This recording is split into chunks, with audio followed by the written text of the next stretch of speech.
আসসালামু আলাইকুম। Technique easy এডুকেশনের পক্ষ থেকে আপনাদেরকে জানাচ্ছি আন্তরিক শুভেচ্ছা ও অভিনন্দন।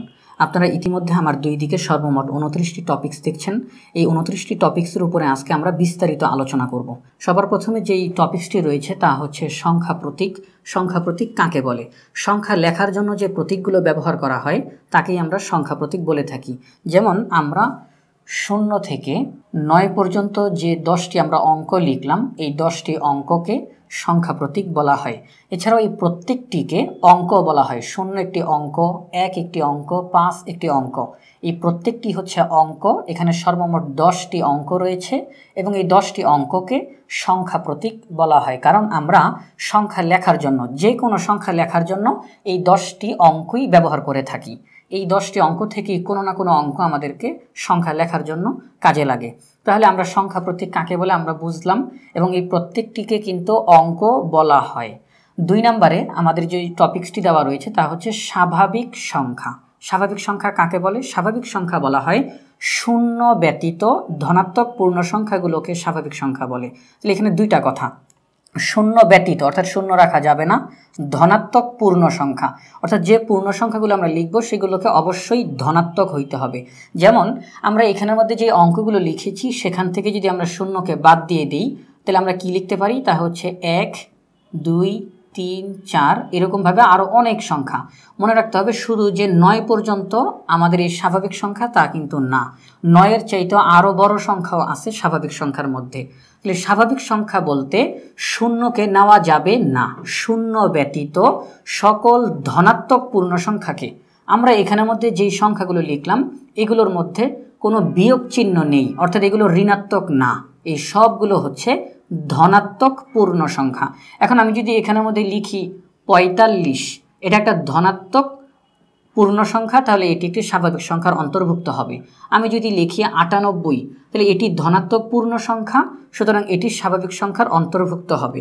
অর্থাৎ 0 ব্যতীত, আমি এখানে সবার প্রথমে 0 লিখি নাই, 0 ব্যতীত ধনাত্মক পূর্ণ সংখ্যাগুলোকে স্বাভাবিক সংখ্যা বলে।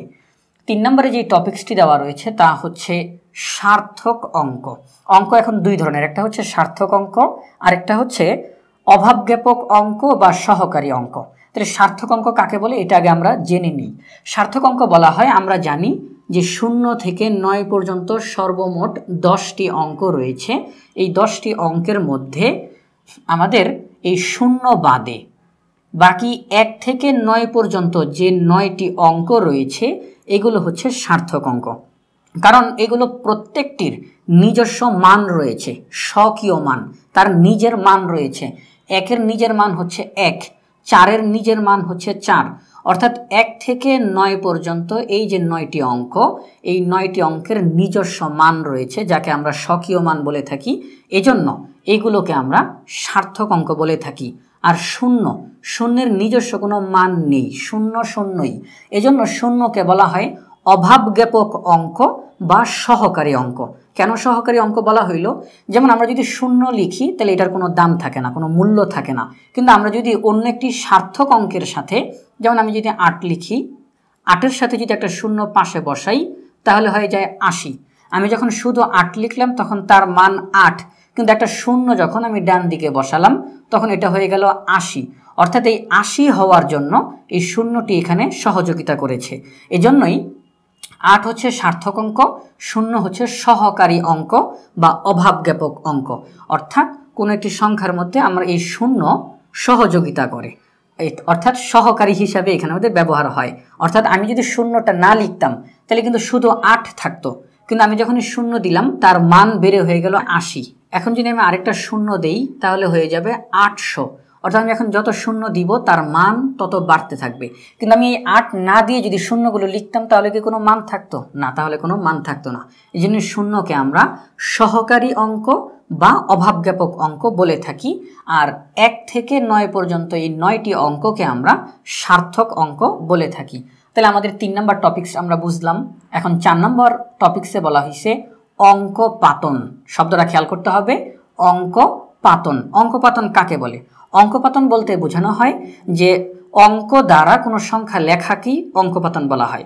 আমরা যখন অঙ্ক দ্বারা কোনো সংখ্যা লিখি তাকেই আমাদেরকে অঙ্ক পাতন বলতে হবে। যেমন আমি একটা সংখ্যা যদি লিখি 32। এই সংখ্যাটি লিখতে গিয়ে আমরা একটি 3 এই অঙ্ক ব্যবহার করলাম, 2 একটি অঙ্ক ব্যবহার করলাম। তাহলে অঙ্ক দ্বারা যখন কোনো সংখ্যা লেখা হয়, আমি আবারও বলতেছি, অঙ্ক দ্বারা যখন কোনো সংখ্যা লেখা হয় তখন তাকে বলা হয় অঙ্কপাতন।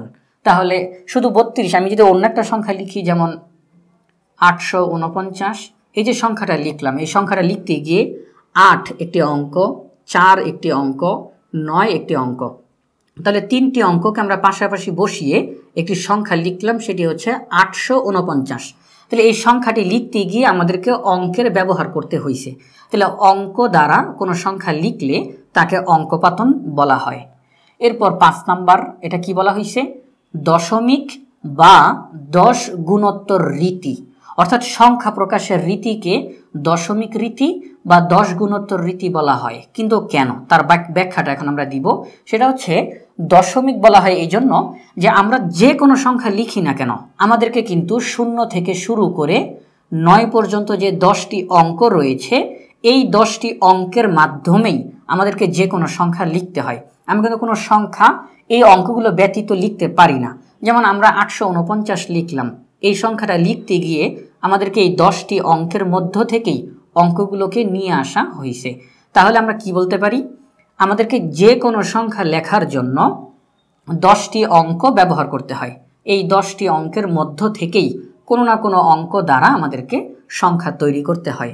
এজন্য 10 ভিত্তিক বলে আমাদের এই সংখ্যা প্রকাশের রীতিকে দশমিক বা 10 গুণোত্তর রীতি বলা হয়। দশমিক বা 10 গুণোত্তর রীতি বলা হয়। এখন 10 গুণোত্তর কেন বলল, এটার ব্যাখ্যাটা আমরা দিই। যেমন আমি যদি একটা সংখ্যা লিখলাম যে 111 একটা সংখ্যা লিখলাম, তাহলে এখানের মধ্যে যে সংখ্যাটা লিখলাম তার সর্বডানে যে অঙ্কটি রয়েছে, এই অঙ্কটি তার নিজের মান প্রকাশ করে, নিজস্ব মান, স্বকীয় মান। অর্থাৎ এই এককের জায়গাতে যে অঙ্কটি রয়েছে তার মান হচ্ছে 1 এবং এটা তার নিজস্ব মান। এখন এই 1 কিন্তু আমি বাম দিকেও লিখলাম, তাহলে এটা কি তার নিজস্ব মান প্রকাশ করে? না, এটা যে অবস্থানে রয়েছে, যে স্থানে রয়েছে তা হচ্ছে দশকের স্থানে। একক, দশক, দশকের স্থানে থাকার কারণে এককের স্থানের তুলনায় দশকের স্থানের মান 10 গুণ বেড়ে যাবে। অর্থাৎ তার নিজের মান হচ্ছে 1, কিন্তু 10 গুণ হয়ে গেলে কত হবে? 10। তাহলে এই 1-এর মান হচ্ছে 10। অর্থাৎ এককের তুলনায় দশক স্থানে যে অঙ্কটি রয়েছে তার মান 10 গুণ বৃদ্ধি পায়। এবার দশকের বাম দিকে যে অঙ্কটি রয়েছে তা হচ্ছে শতক। তাহলে শতকের ঘরে যে অঙ্কটি রয়েছে তা কি হলো? দশকের চাইতে 10 গুণ বৃদ্ধি পাইল। দশকের ঘরে 1-এর মান হচ্ছে 10, শতকের ঘরে 1-এর মান হয়েছে 100। তাহলে আমি এটা যদি আলাদাভাবে দেখাই, 1, 10, 100, এটা বোঝানোর জন্য লিখলাম যে এককের স্থানে 1 সে তার নিজের মান প্রকাশ করে, কিন্তু দশকের স্থানে 10 গুণ বৃদ্ধি পাইল। দ্বিতীয় স্থানের তুলনায় তৃতীয় স্থানে মান আরও 10 গুণ বৃদ্ধি পাইল। অর্থাৎ আমরা বলতে পারি যে প্রতিটি অঙ্ক যত বাম দিকে যায় 10 গুণ করে তার মান বৃদ্ধি পেতে থাকে। তাহলে যেহেতু 10 গুণ করে বাড়তে থাকে, এই জন্যই বলা হয় 10 গুণোত্তর, অর্থাৎ 10 গুণ করে বাড়তে থাকে। তাহলে এজন্যই আমাদেরকে বলা হয় যে সংখ্যা প্রকাশের রীতিকে দশমিক বা 10 গুণোত্তর রীতি বলা হয়ে থাকে। তাহলে আমরা বলতে পারি দশমিক বা 10 গুণোত্তর রীতিতে এক একটি অঙ্ক এক এক স্থান করে বাম দিকে সরে গেলে তার মান 10 গুণ করে বৃদ্ধি পায়। এরপরে আমাদের যে টপিক্সটা রয়েছে 6 নাম্বার টপিক্স, এখানে বলা হয়েছে দেশীয় সংখ্যা পঠন রীতি। আমরা যখন সংখ্যাগুলোকে আমরা লিখি বা উচ্চারণ করি, এটা 2 রকমভাবে হয়। একটা হচ্ছে দেশীয় সংখ্যা পঠন রীতি, আরেকটা হচ্ছে আন্তর্জাতিক গণনা পদ্ধতি। এই 2টা পদ্ধতি রয়েছে। তাহলে দেশীয় সংখ্যা পঠন রীতি কি? সংখ্যা পঠন রীতি খেয়াল করতে হবে। অর্থাৎ আমরা আমাদের দেশে আমরা সংখ্যাগুলোকে যেভাবে করে উচ্চারণ করে থাকি, যেভাবে করে লিখে থাকি, এটা হচ্ছে দেশীয় সংখ্যা পঠন রীতি। এই রীতিতে আমরা এখানে আমাদের লিখি এইভাবে। তাহলে আমরা আমাদের দেশীয় পদ্ধতিতে এরকমভাবে একটা বক্স তৈরি করে এখানে আমাদের কি লিখলাম? একক, দশক, শতক, হাজার, অযুত, লক্ষ, নিযুত, কোটি। অর্থাৎ আমরা আমাদের দেশীয় পদ্ধতি এভাবে করে আমরা সংখ্যাগুলোকে বসাই। আমাদের দেশীয় পদ্ধতিতে হাজার এবং অযুত এই দুই ঘরকে একসঙ্গে আমরা হাজার বলে উচ্চারণ করে থাকি। অর্থাৎ আমরা যখন মুখে মুখে বলি সংখ্যাগুলোকে, তখন কিন্তু আমরা বলি না যে 2 অযুত 3 অযুত, এভাবে বলি না। আমরা হাজার এবং অযুত এই দুই ঘরে যে অঙ্কগুলো থাকে তাদেরকে একত্রে হাজার বলে উচ্চারণ করে থাকি, এবং লক্ষ এবং নিযুত এই দুই ঘরকে আমরা একসঙ্গে লক্ষ বলে উচ্চারণ করে থাকি। অর্থাৎ লক্ষের ঘরে যে অঙ্কটি থাকে এবং নিযুতের ঘরে যে অঙ্কটি থাকে তাদেরকে একত্রে আমরা লক্ষ বলে উচ্চারণ করে থাকি। আর কোটির ঘরে যত অঙ্ক থাকে আমরা তত কোটি পড়ে থাকি। তাহলে দেশীয় পদ্ধতিতে একক, দশক, শতক, হাজার, অযুত, লক্ষ, নিযুত, কোটি, আমরা যদি এখন এখানের মধ্যে কিছু অঙ্ক বসাই, এবং একটা কথা এখানে বলে রাখতে চাই, সেটা হচ্ছে আমাদের দেশীয় পদ্ধতিতে আমরা কোটির ঘরে একাধিক অঙ্ক বসাতে পারবো। কোটির ঘরে একাধিক অঙ্ক আমরা বসাতে পারবো, কিন্তু কোটি ব্যতীত বাকি ঘরগুলোতে একটির বেশি অঙ্ক বসানো যাবে না। অর্থাৎ একক, দশক, শতক, হাজার, অযুত, লক্ষ, নিযুত, এই নিযুত পর্যন্ত প্রতিটি ঘরে সর্বোচ্চ আমরা একটা করে অঙ্কই বসাইতে পারবো, একটার বেশি কোনো অঙ্ক বসানো যাবে না। কিন্তু কোটির ঘরে একাধিক অঙ্ক, অর্থাৎ একটার চাইতে বেশি অঙ্ক আমরা এখানে কোটির ঘরে বসাইতে পারবো। তাহলে আমরা যদি এখন এখানের মধ্যে লিখি যে কোটির ঘরে যদি আমরা লিখি 12, 2 অঙ্ক লিখলাম, কোনো সমস্যা নেই, আমরা কোটির ঘরে 2 অঙ্ক লিখলাম। বাকি ঘরগুলোতে আমরা একটা করে অঙ্ক বসাইতে পারবো। তাহলে আমরা যদি নিযুতের ঘরে যদি আমি লিখি, এমনিতেই শুধু বোঝানোর সুবিধার্থে লিখলাম 3, লক্ষের ঘরে 4, অযুতের ঘরে 5, হাজারের ঘরে আমরা শুধু 0 দিলাম, শতকের ঘরে 2, দশকের ঘরে 1, এককের ঘরে দিলাম 7। এখন এটাকে যদি আমরা দেশীয় পদ্ধতিতে উচ্চারণ করতে চাই, মুখে বলতে চাই, তখন কিভাবে বলবো? তখন আমরা বলবো 12 কোটি। কি বলবো আমরা? 12 কোটি। নিযুত এবং লক্ষ এই দুই ঘরের অঙ্ককে আমরা একসঙ্গে লক্ষ বলে উচ্চারণ করব। তাহলে দুইটাকে যদি আমরা পাশাপাশি বসাই তাহলে হয় 34 লক্ষ। 5 এবং 0 পাশাপাশি বসাইলে হয় 50, 50,000, 217। তাহলে আমরা পুরোটা সংখ্যাকে যদি একসঙ্গে উচ্চারণ করি তাহলে আমরা বলবো 12 কোটি 34 লক্ষ 50,000, 217। আমরা আমাদের দেশীয় পদ্ধতিতে এভাবে করে সংখ্যা উচ্চারণ করে থাকি, লিখতে পারি। এখন আমি যদি এই পুরো সংখ্যাটাকে এখানে নিচে লিখি তাহলে কি লিখব? আমরা সংখ্যাটিকে লিখলাম। এখন আমাদের দেশীয় পদ্ধতিতে কমা ব্যবহার করতে হয় কিভাবে? কমা ব্যবহার করতে হয়, আমরা ইতিমধ্যে আমাদের 8 নম্বর টপিক্সে কমা কিভাবে ব্যবহার করতে হয় সেটা আলোচনা করব, কিন্তু সেটা এখনই আমরা আলোচনা করে দিই। আমাদের দেশীয় পদ্ধতিতে কমা ব্যবহার করতে হয়, ডান দিক থেকে প্রথমে 3 অঙ্ক পরে কমা দিতে হয়, এরপর 2 অঙ্ক পর পর কমা বসাতে হয়।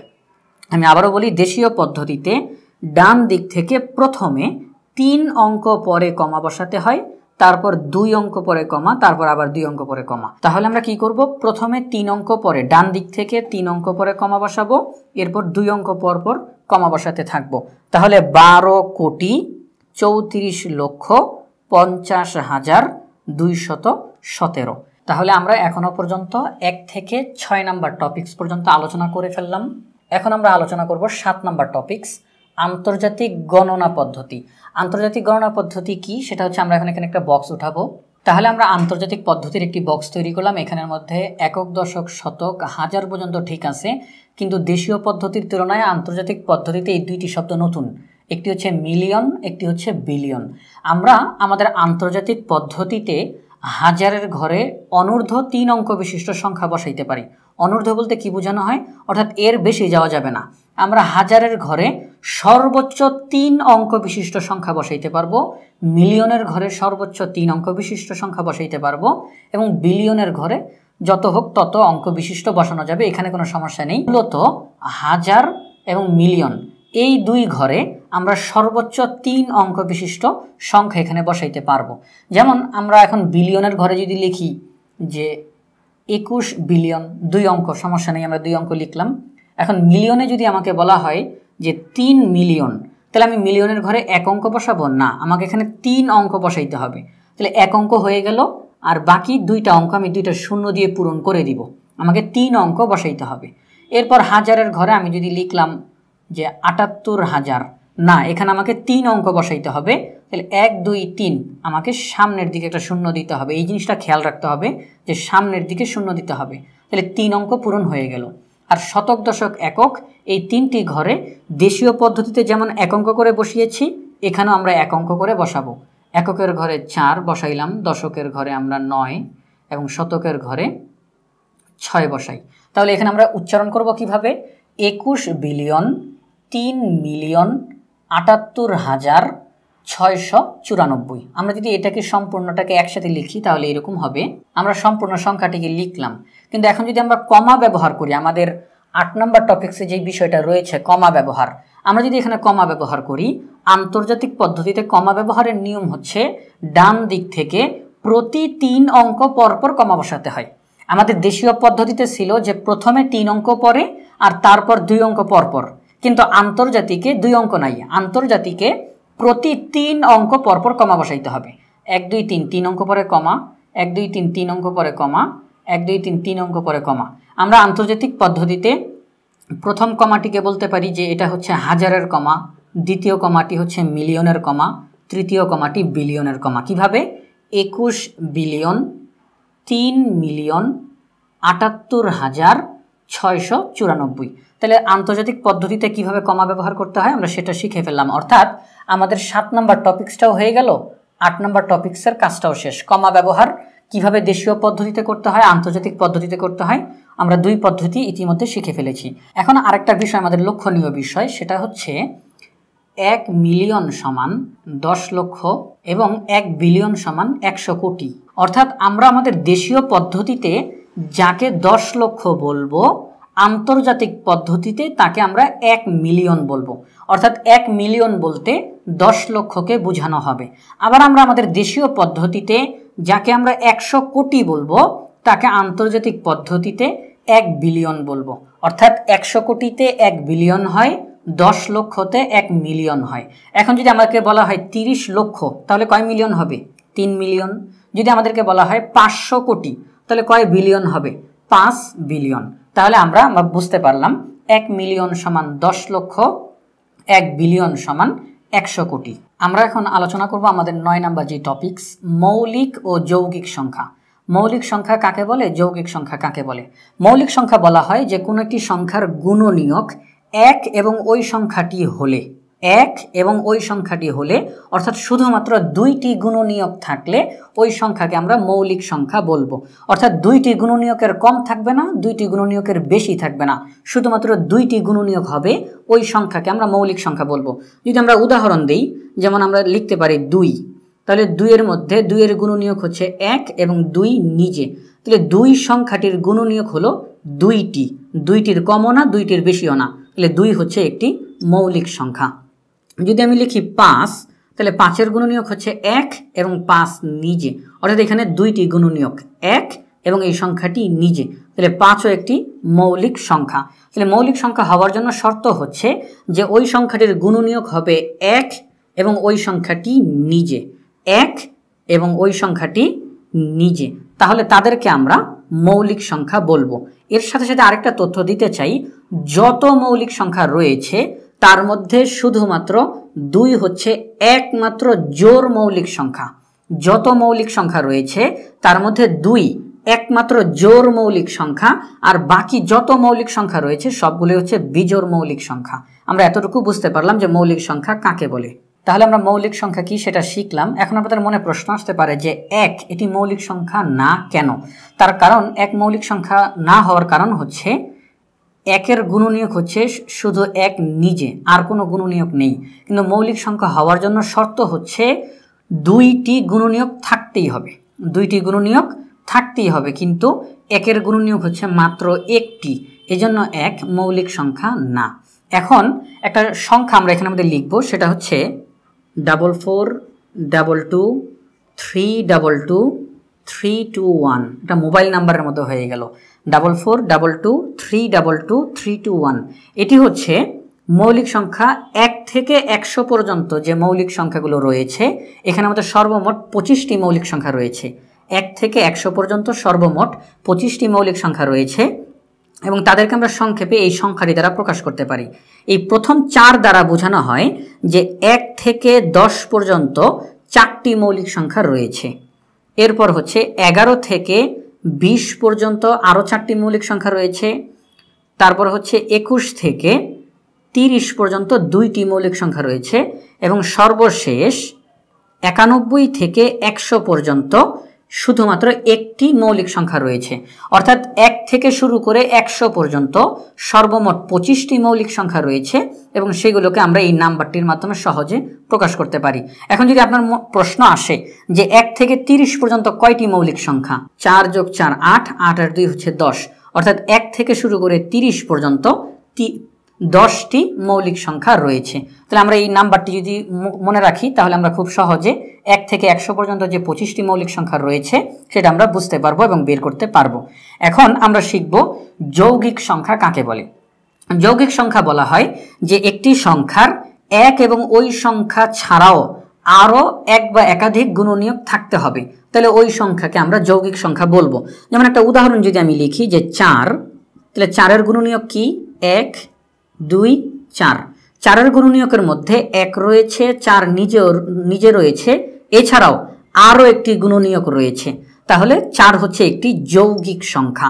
যদি আমরা একটা সংখ্যা লিখি 10, তাহলে 10-এর গুণনীয়ক হচ্ছে 1 2 5 10, তাহলে 10-এর মধ্যে 1 যায়, 10 যায়, এছাড়াও আরও 2টি গুণনীয়ক যায়। তাহলে আমরা বলতে পারি যে কোনো একটি সংখ্যার যদি 1 এবং ওই সংখ্যা ছাড়াও আরও এক বা একাধিক গুণনীয়ক থাকে তাহলে আমরা ওই সংখ্যাগুলোকে যৌগিক সংখ্যা বলে থাকি। এজন্য 1 এই সংখ্যাটিকে যৌগিক সংখ্যাও বলা হয় না। 1কে তো মৌলিক সংখ্যা বলা হয় না, 1কে যৌগিক সংখ্যাও বলা হয় না। তার কারণ 1-এর মধ্যে শুধুমাত্র একটি গুণনীয়ক আছে, কিন্তু যৌগিক সংখ্যার শর্ত হচ্ছে যে ওই সংখ্যার মধ্যে 1 যাবে, ওই সংখ্যা নিজে যাবে, এছাড়াও আরও এক বা একাধিক গুণনীয়ক যাবে, কিন্তু 1-এর মধ্যে শুধু 1 যায়, আর কোনো গুণনীয়ক যায় না। এজন্য 1 মৌলিক সংখ্যাও না, যৌগিক সংখ্যাও না। তাহলে আমরা মৌলিক সংখ্যা এবং যৌগিক সংখ্যা শিখলাম। তাহলে আমরা 9 নাম্বার পর্যন্ত করে ফেললাম। এখন 10 নাম্বার যে টপিকস এটা আলোচনা করব। 10 নাম্বার টপিকসে বলা হয়েছে সহমৌলিক সংখ্যা। সহমৌলিক সংখ্যা কাকে বলে? সহমৌলিক সংখ্যা বলা হয় 2টি সংখ্যা বা তার চেয়ে বেশি সংখ্যার সাধারণ গুণনীয়ক শুধু 1 হলে ওই সংখ্যাগুলোকে পরস্পর সহমৌলিক সংখ্যা বলা হয়। যেমন আমরা 2টা সংখ্যা লিখলাম 8 ও 15, এই 2টি সংখ্যা হচ্ছে সহমৌলিক সংখ্যা। এখন আমরা ব্যাখ্যাটা দিই, তাহলে বুঝতে অনেক সুবিধা হবে। 8-এর গুণনীয়কগুলো হলো 1 2 4 8। 15-এর গুণনীয়কগুলো হলো 1 3 5 15। তাহলে আমরা কি করলাম? 8-এর গুণনীয়কগুলো বের করলাম, 15-এর গুণনীয়কগুলো বের করলাম। এখন আমরা সাধারণ গুণনীয়ক বের করব। আমরা দেখতেছি যে এই গুণনীয়কগুলোর মধ্যে শুধুমাত্র 1 হচ্ছে সাধারণ গুণনীয়ক। তাহলে 8 এবং 15-র সাধারণ গুণনীয়ক 1 হওয়ার কারণে আমরা 8 এবং 15 এই 2টি সংখ্যাকে পরস্পর সহমৌলিক সংখ্যা বলবো। তাহলে ব্যাখ্যাটা আরেকবার দিই, সেটা হচ্ছে 2টি সংখ্যা অথবা তার চেয়ে বেশি সংখ্যা, 2 বা ততোধিক সংখ্যার সাধারণ গুণনীয়ক শুধু 1 হলে ওই সংখ্যাগুলোকে পরস্পর সহমৌলিক সংখ্যা বলা হয়। এখন সাধারণ গুণনীয়ক যদি 1 হয়, আবার অন্য কোনো সংখ্যাও যদি সাধারণ গুণনীয়ক হয়ে যায়, তখন ওই সংখ্যাগুলোকে আর সহমৌলিক সংখ্যা বলা যাবে না। তাহলে কখন বলা যাবে? যখন 2টি সংখ্যা বা তার চেয়ে বেশি সংখ্যার সাধারণ গুণনীয়ক শুধু 1 হবে, তখন ওই সংখ্যাগুলোকে পরস্পর সহমৌলিক সংখ্যা বলা হবে। তাহলে আমরা আমাদের 10 নাম্বার টপিকসটা আলোচনা করলাম। এরপর হচ্ছে 11 নাম্বার যে টপিকস, এটা হচ্ছে বিভাজ্যতা। এটা আমরা এখন বিস্তারিত আলোচনা করব। বিভাজ্যতা, এখানের মধ্যে আমরা কয়েকটি সংখ্যা নিয়ে বিভাজ্যতা আলোচনা করব। তাহলে আমরা এখন এই বিভাজ্যতার মধ্যে আলোচনা করব 2 3 4 5 6 9। এই যে আমরা কয়েকটি সংখ্যা লিখলাম, এই কয়েকটি সংখ্যা দ্বারা কিভাবে খুব দ্রুতগতিতে বিভাজ্যতা নির্ণয় করা যায় তা আমরা দেখব। এখন কোনো একটি সংখ্যা 2 দ্বারা বিভাজ্য কিনা এটা বুঝবো কিভাবে? অনেক বড় একটি সংখ্যা দেওয়া আছে, এখন ওই সংখ্যাটি 2 দ্বারা বিভাজ্য কিনা বুঝবো কিভাবে? তো 2 দ্বারা বিভাজ্য হওয়ার শর্ত হচ্ছে, আমরা এখন 2 দ্বারা বিভাজ্য এটা শিখব। কোনো একটি সংখ্যা যে সংখ্যায় দেওয়া থাকবে, যেমন আমরা একটা সংখ্যা লিখি, যে সংখ্যাটি দেওয়া থাকবে ওই সংখ্যাটির একক স্থানীয় অঙ্কটি যদি 0 হয় অথবা কোনো জোড় সংখ্যা হয়, তাহলে সম্পূর্ণ সংখ্যাটি 2 দ্বারা বিভাজ্য হবে। অর্থাৎ এই সংখ্যাটির একক স্থানে আছে 6 এবং 6 হচ্ছে জোড় সংখ্যা, সুতরাং এই সম্পূর্ণ সংখ্যাটি 2 দ্বারা বিভাজ্য। এই সম্পূর্ণ সংখ্যাকে যদি আমরা 2 দ্বারা ভাগ করি তাহলে আমরা দেখব যে ভাগশেষ শূন্য হবে, অর্থাৎ সম্পূর্ণ সংখ্যাটি 2 দ্বারা ভাগ যাবে, নিঃশেষে বিভাজ্য হবে। তাহলে আমরা কি বলতে পারি, একটি সংখ্যার একক স্থানীয় অঙ্ক 0 অথবা জোড় সংখ্যা কোনগুলো, 2, 4, 6, 8, অর্থাৎ কোন একটি সংখ্যার একক স্থানীয় অঙ্ক 0 অথবা 2, 4, 6, 8 এগুলো হলে আমরা ওই সংখ্যাটি 2 দ্বারা বিভাজ্য হবে এটা বলতে পারবো। তাহলে 2 হলো, এরপর 3 দ্বারা বিভাজ্য কিনা বুঝবো কিভাবে, যে সংখ্যাটি দেওয়া থাকবে ওই সংখ্যাটির অঙ্কগুলোর যোগফল যদি 3 দ্বারা বিভাজ্য হয় তাহলে ওই সম্পূর্ণ সংখ্যাটি 3 দ্বারা বিভাজ্য হবে। আমরা একটা সংখ্যা লিখি, আমরা একটা সংখ্যা লিখলাম 4314।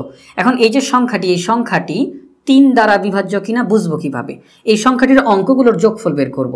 অঙ্কগুলোর যোগফল 4 যোগ 1 যোগ 3 যোগ 4, সবগুলো অঙ্কের আমরা যোগফল বের করব। 4 আর 1 হচ্ছে 5, 5 3 8, 8 আর 4 হচ্ছে 12। এই যে ওই সংখ্যাটির অঙ্কগুলোর যোগফল 12, 12 কি 3 দ্বারা বিভাজ্য? হ্যাঁ, 12 3 দ্বারা বিভাজ্য, 12-র মধ্যে 3 4 বার যায়, তাহলে 12 3 দ্বারা বিভাজ্য। যেহেতু সংখ্যাটির অঙ্কগুলোর যোগফল 3 দ্বারা বিভাজ্য, সুতরাং সম্পূর্ণ সংখ্যাটিও 3 দ্বারা বিভাজ্য হবে। এরপর আমরা শিখব 4 দ্বারা বিভাজ্য কিনা। 4 দ্বারা বিভাজ্য হবে কখন, একটি সংখ্যার একক এবং দশক উভয় স্থানের অঙ্ক দ্বারা গঠিত সংখ্যা যদি 4 দ্বারা বিভাজ্য হয় তাহলে সম্পূর্ণ সংখ্যাটি 4 দ্বারা বিভাজ্য হবে। এছাড়াও একক এবং দশক উভয় স্থানে যদি 0 থাকে তাহলেও ওই সংখ্যাটি 4 দ্বারা বিভাজ্য হবে। যেমন একটা উদাহরণ আমরা দিই, আমরা একটি সংখ্যা লিখলাম 78948। এই সম্পূর্ণ সংখ্যাটি 4 দ্বারা বিভাজ্য কিনা বুঝবো কিভাবে, এই সংখ্যাটির একক এবং দশক উভয় স্থানের অঙ্ক দ্বারা গঠিত সংখ্যা হচ্ছে 48। এখন 48 কি 4 দ্বারা বিভাজ্য? হ্যাঁ, 48-এর মধ্যে 4 যায় 12 বার, 4 বারং 48। তাহলে যেহেতু এই সংখ্যাটির একক এবং দশক স্থানীয় অঙ্ক দ্বারা গঠিত সংখ্যা 4 দ্বারা বিভাজ্য, সুতরাং সম্পূর্ণ সংখ্যাটি 4 দ্বারা বিভাজ্য হবে।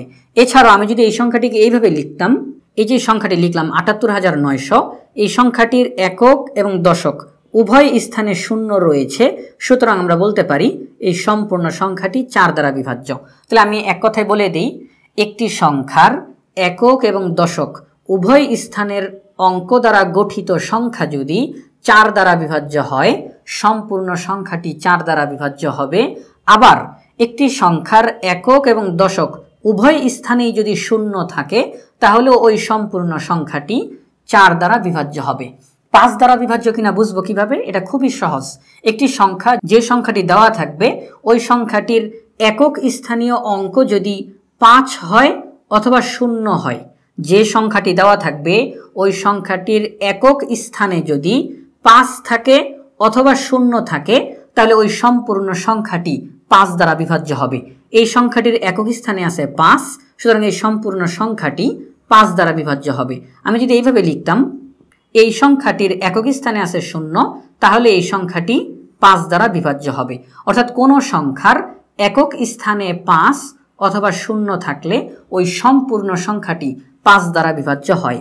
এখন 6 দ্বারা বিভাজ্য হয় কিনা বুঝবো কিভাবে। 6 দ্বারা বিভাজ্য হওয়ার জন্য শর্ত হচ্ছে যে সংখ্যাটি দেওয়া থাকবে ওই সংখ্যাটিকে 2 দ্বারাও বিভাজ্য হইতে হবে, 3 দ্বারাও বিভাজ্য হইতে হবে। অর্থাৎ একটি সংখ্যা যদি 2 দ্বারাও ভাগ যায়, 3 দ্বারাও ভাগ যায়, তাহলে ওই সংখ্যাটি 6 দ্বারাও ভাগ যাবে। আর যদি একটি সংখ্যা 2 দ্বারা বিভাজ্য হলো কিন্তু 3 দ্বারা বিভাজ্য হয় নাই, তাহলে কিন্তু ওই সংখ্যাটি 6 দ্বারা বিভাজ্য হবে না। আবার 3 দ্বারা বিভাজ্য হলো, 2 দ্বারা বিভাজ্য হলো না, তাহলেও কিন্তু 6 দ্বারা বিভাজ্য হবে না। শর্ত একটাই, ওই সংখ্যাটিকে 2 দ্বারাও বিভাজ্য হইতে হবে, 3 দ্বারাও বিভাজ্য হইতে হবে, তাহলেই ওই সংখ্যাটি 6 দ্বারাও বিভাজ্য হবে। এরপর হচ্ছে 9। এই 9-এর নিয়মটা কি? আমি বলে থাকি যে 3-এর নিয়ম যা, 9-এর নিয়ম তা। অর্থাৎ একটি সংখ্যার অঙ্কগুলোর যোগফল যদি 9 দ্বারা বিভাজ্য হয় তাহলে সংখ্যাটি 9 দ্বারা বিভাজ্য হবে। যেমন আমরা একটা সংখ্যা লিখি, 882 একটা সংখ্যা লিখলাম। এই সংখ্যাটির অঙ্কগুলোর যোগফল কত হবে? 8 8 16, 16 আর 2 হচ্ছে 18। তাহলে এই সংখ্যাটির অঙ্কগুলোর যোগফল হচ্ছে 18, 18 কি 9 দ্বারা বিভাজ্য? হ্যাঁ, 18 9 দ্বারা বিভাজ্য। 9 দুগুণে 18। তাহলে এই সংখ্যাটির অঙ্কগুলোর যোগফল যেহেতু 9 দ্বারা বিভাজ্য, তাহলে সম্পূর্ণ সংখ্যাটি 9 দ্বারা বিভাজ্য হবে। তাহলে আমরা কিভাবে করে 2 3 4 5 6 9 এই সংখ্যাগুলো দ্বারা বিভাজ্য হয় তার সংক্ষিপ্ত পদ্ধতি আমরা শিখে ফেললাম, অর্থাৎ বিভাজ্যতা। এটা আমরা আলোচনা করার শেষ। আমরা এখন আলোচনা করব 12 নম্বর টপিকস, গসাগু নিয়ে। গসাগুর পূর্ণরূপ কি? গসাগুর পূর্ণরূপ হচ্ছে গরিষ্ঠ সাধারণ গুণনীয়ক। এই তিনটি শব্দের প্রথম যে অক্ষরগুলো সেগুলোকে দিয়ে সংক্ষেপে বলা হয় গসাগু। গরিষ্ঠ সাধারণ গুণনীয়ক। এখন গসাগু কাকে বলে? কয়েকটি সংখ্যা দেওয়া থাকবে, সেই সংখ্যাগুলোর মধ্যে আমরা সাধারণ গুণনীয়কগুলো বের করব। যে সংখ্যাগুলো দেওয়া থাকবে তাদের সাধারণ গুণনীয়কগুলো বের করব। সাধারণ গুণনীয়কগুলোর মধ্যে গরিষ্ঠ অর্থাৎ সবচাইতে বড় যেটা হবে সেটাই হচ্ছে ওই সংখ্যাগুলোর গসাগু। তাহলে আমরা দুইটি সংখ্যার গসাগু নির্ণয় করে দেখাই। 12 এবং 30-এর গসাগু কিভাবে নির্ণয় করব? 12 এর গুণনীয়কগুলো লিখলাম, 30 এর গুণনীয়কগুলো লিখলাম। এখন আমাদের কাজ হচ্ছে সাধারণ গুণনীয়ক বের করা। সাধারণ গুণনীয়ক হচ্ছে যে সবগুলো গুণনীয়কের মধ্যে যেগুলো মিলবে, 1 2 3 6, তারপরে আমরা দেখতেছি আর কোনোটা মিলে না। তাহলে 12 এবং 30-এর গুণনীয়কগুলোর মধ্যে সাধারণ গুণনীয়কগুলো হলো 1 2 3 6। তাহলে এই যে সাধারণ গুণনীয়ক বের করলাম, আমরা কি জানি? গসাগু হচ্ছে সাধারণ গুণনীয়কগুলোর মধ্যে সবচাইতে বড় যেটা, গরিষ্ঠ সবচাইতে বড় যেটা, সেটাই হচ্ছে গসাগু। তাহলে আমরা লিখব অতএব 12 ও 30-এর গসাগু হলো, আমরা দেখতেছি 1 2 3 6, সবচেয়ে বড় কোনটা? 6।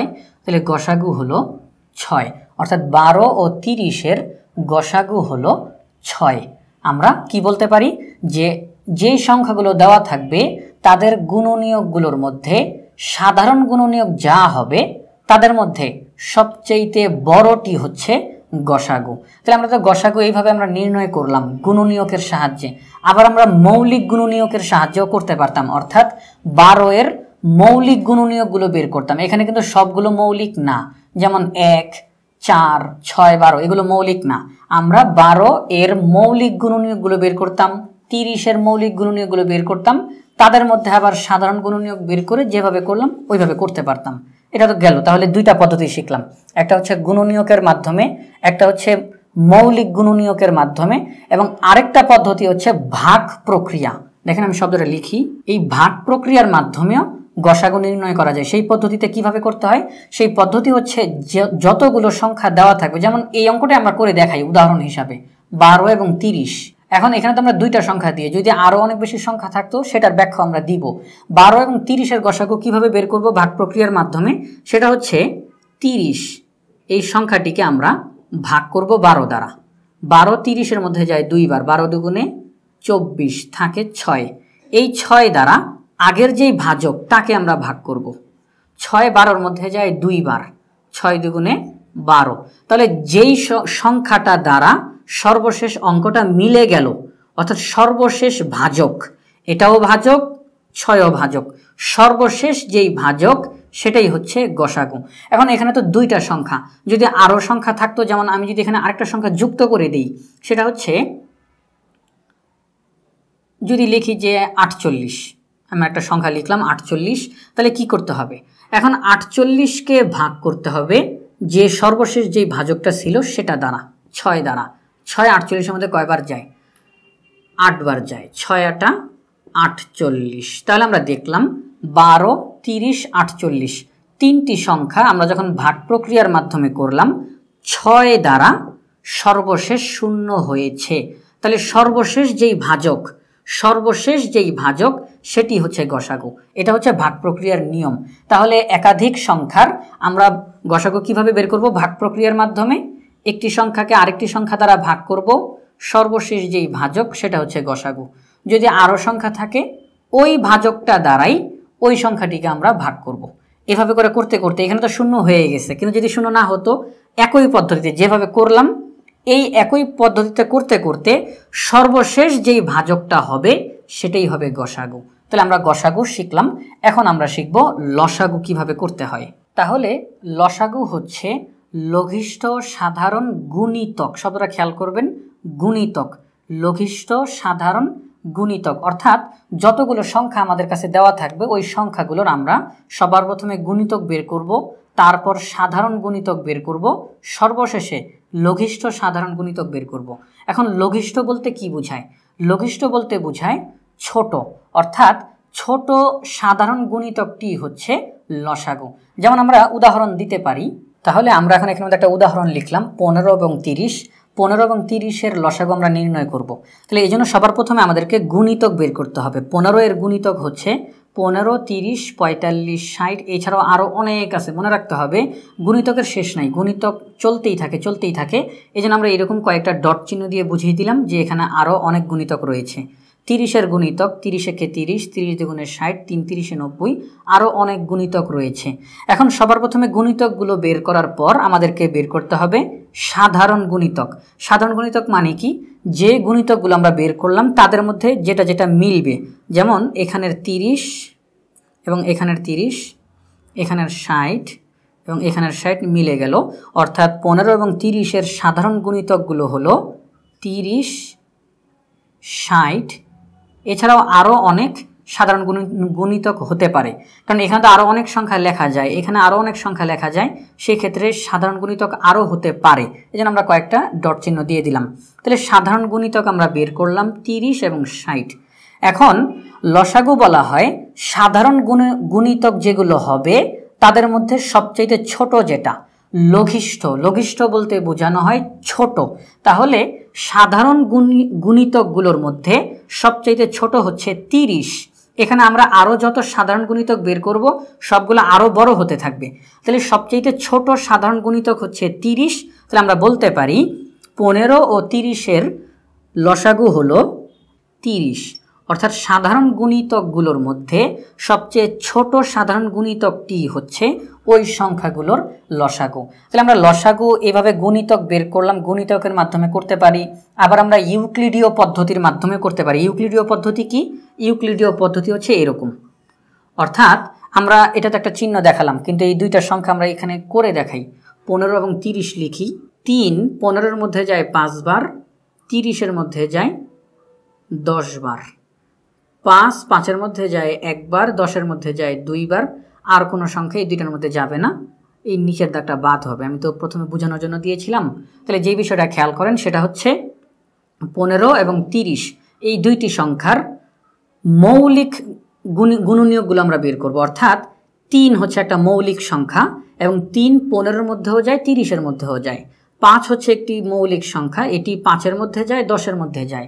এখন নিয়ম হচ্ছে ইউক্লিডীয় পদ্ধতিতে করার সময় নিয়ম হচ্ছে যে যতগুলো সংখ্যা দেওয়া থাকবে, এখানে 2টি সংখ্যা দেওয়া, আরও বেশি সংখ্যা দেওয়া থাকতে পারত, যতগুলো সংখ্যা দেওয়া থাকবে তাদের মধ্যে কমপক্ষে 2টি সংখ্যার মধ্যে যদি কোনো মৌলিক সংখ্যা যায় সেই মৌলিক সংখ্যা দ্বারা আমরা অঙ্কটি করতে থাকব। তাহলে এখানের মধ্যে 15 এবং 30 দুইটার মধ্যে 3 চলে গেল, তাহলে আমরা 3কে নিব। এরপরে 5 এবং 10-এর মধ্যে 5 যায়, আমরা 5কে নিব। অর্থাৎ যতগুলো সংখ্যা থাকবে তাদের মধ্যে কমপক্ষে 2টি সংখ্যার মধ্যে যদি কোনো মৌলিক সংখ্যা যায় তাকে আমরা ওই মৌলিক সংখ্যাটিকে নিয়ে নিব। এখন আমরা লসাগু কিভাবে করব? লসাগু করার নিয়ম হচ্ছে সবগুলো মৌলিক সংখ্যাগুলোকে আমরা গুণ করব। এখন এই বাম পাশের গুলোকে বলা হয় ভাজক আর নিচের গুলোকে বলা হয় সহমৌলিক সংখ্যা। 3 5 15, 15 একে 15, 15 দুগুণে 30। তাহলে আমরা দেখতে পেলাম ইউক্লিডীয় পদ্ধতিতেও 15 এবং 30-এর লসাগু হয় 30। তাহলে আমরা কি বলতে পারি? আমরা গুণিতকের মাধ্যমে আমরা লসাগু বের করতে পারি, ইউক্লিডীয় পদ্ধতির মাধ্যমে আমরা লসাগু নির্ণয় করতে পারি। তাহলে একটু আগে যে আমরা লসাগু নির্ণয় করলাম সেখানে আমরা গুণিতকের মাধ্যমে লসাগু নির্ণয় করেছি, ইউক্লিডীয় পদ্ধতির মাধ্যমে লসাগু নির্ণয় করেছি, আরও একটি পদ্ধতি হচ্ছে মৌলিক গুণনীয়কে বিশ্লেষণের মাধ্যমে। অর্থাৎ 15-এর মৌলিক গুণনীয়কগুলো আমরা লিখলাম। 3 5 15 এবং 3 এবং 5 দুইটি সংখ্যাই মৌলিক সংখ্যা।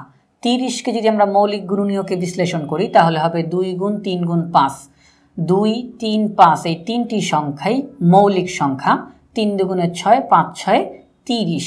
তাহলে 15 এবং 30-কে মৌলিক গুণনীয়কে বিশ্লেষণ করার পর আমরা দেখব যে গুণনীয়কগুলো বের হলো তাদের মধ্যে ওই সংখ্যাগুলো সর্বোচ্চ কতবার করে রয়েছে। সর্বোচ্চ যতবার থাকবে আমরা ততবার নিয়ে গুণ করব। তাহলে এখানে সবার প্রথমে আছে 3, এখানে একবার, এখানে একবার, তাহলে আমরা দেখতেছি সর্বোচ্চ একবার আছে, এর বেশি আর নাই। তাহলে আমরা 3 লিখলাম। এরপর দেখতেছি 5, এখানে একবার, এখানে একবার, সর্বোচ্চ একবার আছে। 2, এখানে একবার আছে, অর্থাৎ থাকলেই নিয়ে নিব এবং দেখব যে সেটা সর্বোচ্চ কতবার আছে। সর্বোচ্চ যতবার থাকবে আমরা ততবার নিয়ে গুণ করব, অর্থাৎ মৌলিক গুণনীয়কগুলোর গুণফল 15 এবং 30-এর লসাগু হবে। 3 × 5 = 15, 15 দুগুণে 30। তাহলে আমরা বলতে পারি 15 এবং 30-কে যদি আমরা মৌলিক গুণনীয়কের মাধ্যমে, মৌলিক বিশ্লেষণের মাধ্যমে লসাগু নির্ণয় করতে চাই, তাহলে লসাগু হবে 30। আমরা এখনো পর্যন্ত 12 নম্বর গসাগুর এই টপিক্সটি আলোচনা করলাম এবং 13 নম্বরের লসাগু এই টপিক্সটি আলোচনা করে ফেললাম। এখন আমরা আলোচনা করব 14 নম্বর যেই টপিক্স, এখানে বলা হয়েছে গসাগু ও লসাগু এর মধ্যে সম্পর্ক। আমরা এখন এখানে একটা সূত্রের মতো লাইন লিখব। আমরা এই সূত্রটা লিখে ফেললাম, দুইটি সংখ্যার গুণফল সমান সংখ্যাদ্বয়ের গসাগু গুণ সংখ্যাদ্বয়ের লসাগু, অর্থাৎ ওই দুইটি সংখ্যার গসাগু ওই দুইটি সংখ্যার লসাগু গুণ করলে ওই দুইটি সংখ্যার গুণফল পাওয়া যায়। কিভাবে? আমরা যদি দুইটি সংখ্যা এখানে লিখি, আমরা অঙ্কটা বোঝানোর জন্য, যে দুইটি সংখ্যা হচ্ছে 3 এবং 4, দুইটি সংখ্যা লিখলাম, একটি সংখ্যা 3 আর একটি সংখ্যা 4। তাহলে এই 3 আর 4-এর গুণফল কত হবে? 3 এবং 4-এর গুণফল হচ্ছে 12, 3 × 4 = 12, সমান চিহ্ন দিয়ে 3 এবং 4-এর গসাগু কত হবে? 3 এবং 4-এর গসাগু হচ্ছে 1, কারণ 1 ব্যতীত অন্য কোনো সংখ্যা 3 এবং 4-এর মধ্যে যায় না। তাহলে গসাগু হচ্ছে 1, গুণ চিহ্ন দিয়ে সংখ্যাদ্বয়ের লসাগু। 3 এবং 4-এর লসাগু কত? 3 এবং 4-এর লসাগু হচ্ছে 12, তাহলে আমরা লসাগু লিখলাম 12। তাহলে আমরা যদি 12 × 12 লিখি, এদিকেও 12, আমরা কি দেখতে পাই? দুইটি সংখ্যার গুণফল হচ্ছে ওই দুইটি সংখ্যার গসাগু গুণ ওই দুইটি সংখ্যার লসাগু, তাহলে উভয় পক্ষ সমান হবে। অর্থাৎ দুইটি সংখ্যার গসাগু এবং লসাগুকে গুণ করলে ওই দুইটি সংখ্যার গুণফল পাওয়া যায়।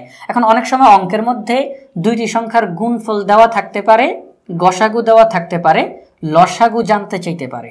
অর্থাৎ এখানে 3টা বিষয়, গুণফল, গসাগু, লসাগু, এই 3টি তথ্যের মধ্যে যে কোনো 2টি তথ্য যদি দেওয়া থাকে, তৃতীয় তথ্যটি আমরা নিজেরা বের করতে পারবো। কিভাবে? সেটা হচ্ছে গুণফল 12 দেওয়া, গসাগু 1 দেওয়া, লসাগু দেওয়া নেই। মনে করেন যে এখানে লসাগু নেই, তাহলে আমাদেরকে লসাগু নির্ণয় করতে হবে। তাহলে আমরা লসাগুটা নির্ণয় করব কিভাবে? আমরা এই যে 1 এখানে গুণ আকারে রয়েছে, তাকে আমরা বাম দিকে নিয়ে এসে ভাগ করে দিব। 12কে যদি আমরা 1 দ্বারা ভাগ করি, ফলাফল 12 হয়, অর্থাৎ ওই দুইটি সংখ্যার লসাগু হচ্ছে 12। আবার যদি সংখ্যাদ্বয়ের গসাগু দেওয়া নেই, গুণফল দেওয়া আছে 12, গসাগু দেওয়া নেই, লসাগু দেওয়া আছে 12, গসাগু কত হবে? তাহলে এই যে গুণ 12 বাম দিকে নিয়ে আসলে ভাগ করলে হবে 1, তাহলে গসাগু হচ্ছে 1। আবার যদি কোনো কারণবশত গসাগু 1 দিয়ে দিছে, লসাগু 12 দিয়ে দিছে, তারা গুণফল জানতে চায়, তখন গসাগু গুণ লসাগু তাহলে হয় 12, 12 হচ্ছে দুইটি সংখ্যার গুণফল। অর্থাৎ এই 3টি তথ্যের মধ্যে যে কোনো 2টি তথ্য দেওয়া থাকলে তৃতীয় তথ্যটি আমরা নিজেরা বের করতে পারবো। তাহলে আমরা এখানে গসাগু ও লসাগু এর মধ্যে সম্পর্ক শিখতে পারলাম। এখন আমরা আলোচনা করব 15 নম্বর টপিকস, সাধারণ ভগ্নাংশ। ভগ্নাংশ মূলত আমরা জানি যে 2 ধরনের, একটা হচ্ছে সাধারণ ভগ্নাংশ, আরেকটা হচ্ছে দশমিক ভগ্নাংশ। সাধারণ ভগ্নাংশ, এখন আমরা এটা নিয়ে বিস্তারিত আলোচনা করব। সাধারণ ভগ্নাংশ হচ্ছে 3 প্রকার: প্রকৃত ভগ্নাংশ, অপ্রকৃত ভগ্নাংশ, মিশ্র ভগ্নাংশ। আমরা এই 3টি নাম এখন এখানে লিখব। তাহলে আমরা এখানে আমাদের 3টি ভগ্নাংশ লিখলাম: প্রকৃত ভগ্নাংশ, অপ্রকৃত ভগ্নাংশ, মিশ্র ভগ্নাংশ। এগুলো হচ্ছে সাধারণ ভগ্নাংশের অন্তর্ভুক্ত। সাধারণ ভগ্নাংশের মধ্যে এই দাগের উপরে থাকে লব এবং নিচে থাকে হর, অর্থাৎ উপরেরটিকে আমরা লব বলি, নিচেরটিকে হর বলি, মাঝখানে এটা হচ্ছে ভাগ চিহ্ন।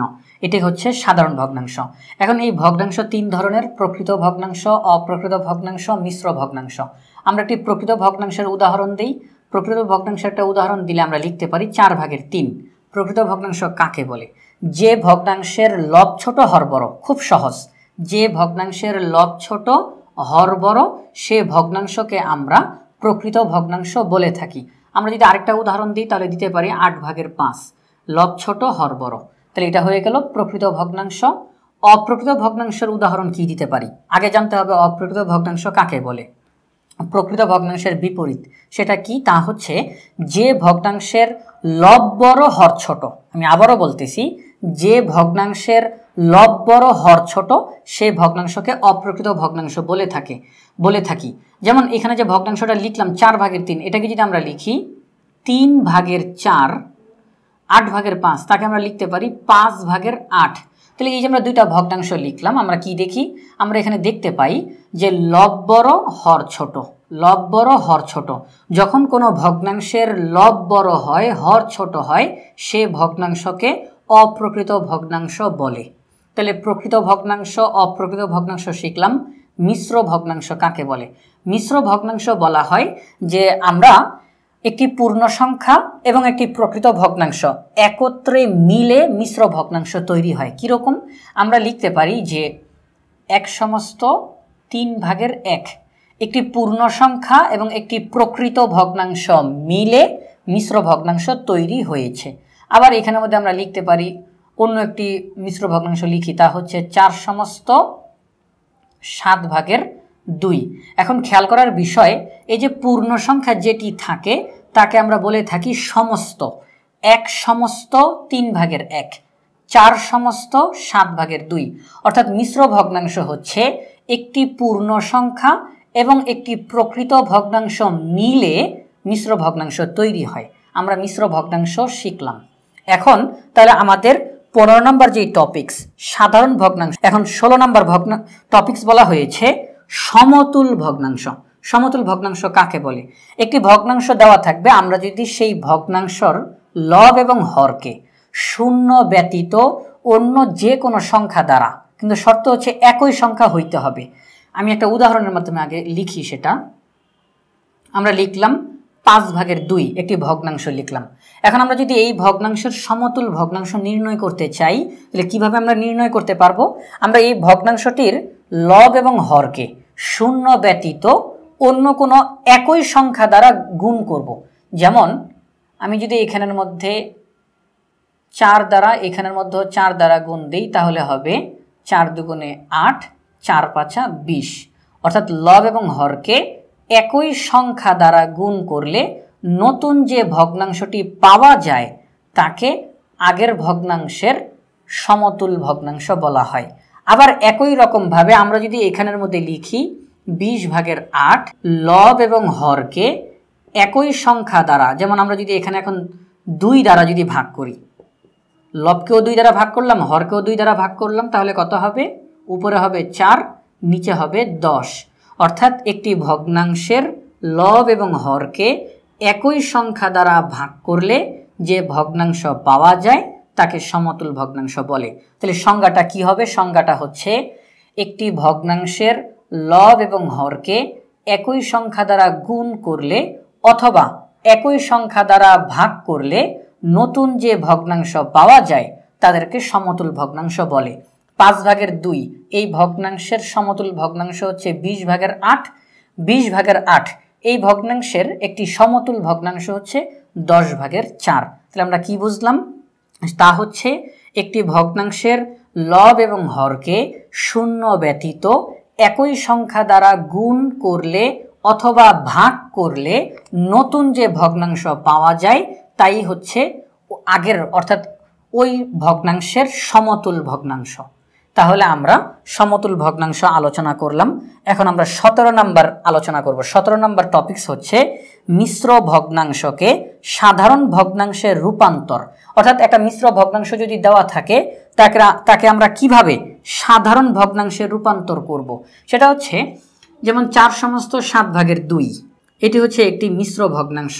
এখন এই ভগ্নাংশটিকে যদি আমরা সাধারণ ভগ্নাংশে রূপান্তর করতে চাই তাহলে নিয়ম হচ্ছে পূর্ণ সংখ্যার সাথে হর গুণ করতে হবে, তার সাথে লব যোগ করতে হবে এবং হর যা ছিল নিচে হর তাই থাকবে। আমি আরেকবার বলি, মিশ্র ভগ্নাংশকে সাধারণ ভগ্নাংশে রূপান্তর করার নিয়ম হচ্ছে পূর্ণ সংখ্যার সাথে হরকে গুণ দিতে হবে, তার সাথে লব যোগ দিতে হবে।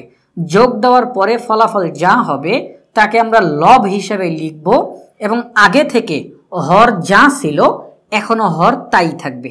তাহলে ফলাফলটা কি দাঁড়ায়? 4 × 7 = 28 আর 2 হচ্ছে 30, নিচে হচ্ছে 7। আমরা দেখতেছি এটি একটি সাধারণ ভগ্নাংশের মতো হয়ে গেল, লব এবং হর। তাহলে একটি মিশ্র ভগ্নাংশকে একটি অপ্রকৃত ভগ্নাংশ বা সাধারণ ভগ্নাংশে রূপান্তর করার নিয়ম হচ্ছে পূর্ণ সংখ্যার সাথে হরকে গুণ দিতে হয়, তার সাথে লবকে যোগ করতে হয়। যোগফল লব হিসাবে বসবে এবং আগে থেকে হর যা ছিল এখনো হর তাই থাকবে। এটি হচ্ছে সাধারণ ভগ্নাংশ। তাহলে আমরা মিশ্র ভগ্নাংশকে কিভাবে সাধারণ ভগ্নাংশে রূপান্তর করতে হয় এই নিয়মটি আমরা শিখে ফেললাম। আমরা এখন 18 নম্বর যে টপিকস ভগ্নাংশের তুলনা, এটা নিয়ে আমরা এখন আলোচনা করব। ভগ্নাংশের তুলনা আমরা কিভাবে করব? তাহলে ভগ্নাংশের তুলনা করার জন্য আমাদেরকে আগে জানতে হবে ভগ্নাংশ ছোট বড় কিভাবে নির্ধারণ করতে হয়। তো যদি কয়েকটি ভগ্নাংশ দেওয়া থাকে আর তাদের হর যদি সমান হয়, কয়েকটি ভগ্নাংশের হর যদি সমান হয়, তাহলে যে ভগ্নাংশের লব বড় সেই ভগ্নাংশ বড়। আমি একটা উদাহরণ হিসেবে এখানে লিখি। এখানে আমি 3টি ভগ্নাংশ লিখলাম, 7/3, 7/5, 7/4। 3টি ভগ্নাংশেরই হর সমান। তাহলে যতগুলো ভগ্নাংশ দেওয়া থাকবে সবগুলো ভগ্নাংশের যদি হর সমান থাকে, তাহলে যে ভগ্নাংশের লব বড় সেই ভগ্নাংশটি বড়, আর যে ভগ্নাংশের লব ছোট সে ভগ্নাংশটি ছোট।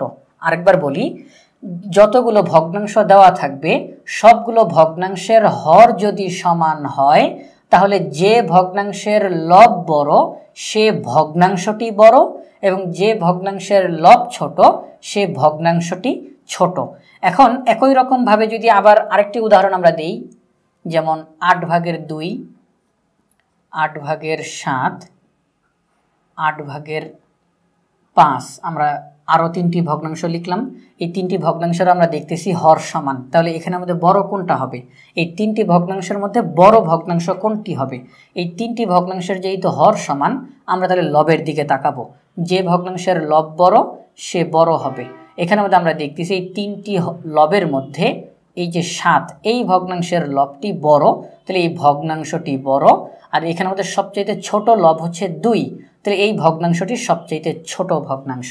তাহলে হর সমান হলে যে ভগ্নাংশের লব বড় সে ভগ্নাংশ বড়, যে ভগ্নাংশের লব ছোট সে ভগ্নাংশ ছোট। এখন যদি আমাদেরকে লব সমান দেওয়া থাকে, যেমন 4/3, 7/3,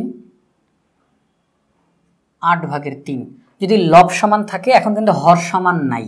যদি লব সমান থাকে অর্থাৎ লব একই হলে, যতগুলো ভগ্নাংশ দেওয়া থাকবে সবগুলো ভগ্নাংশের লব একই হলে যে ভগ্নাংশের হর বড় সে ভগ্নাংশ ছোট।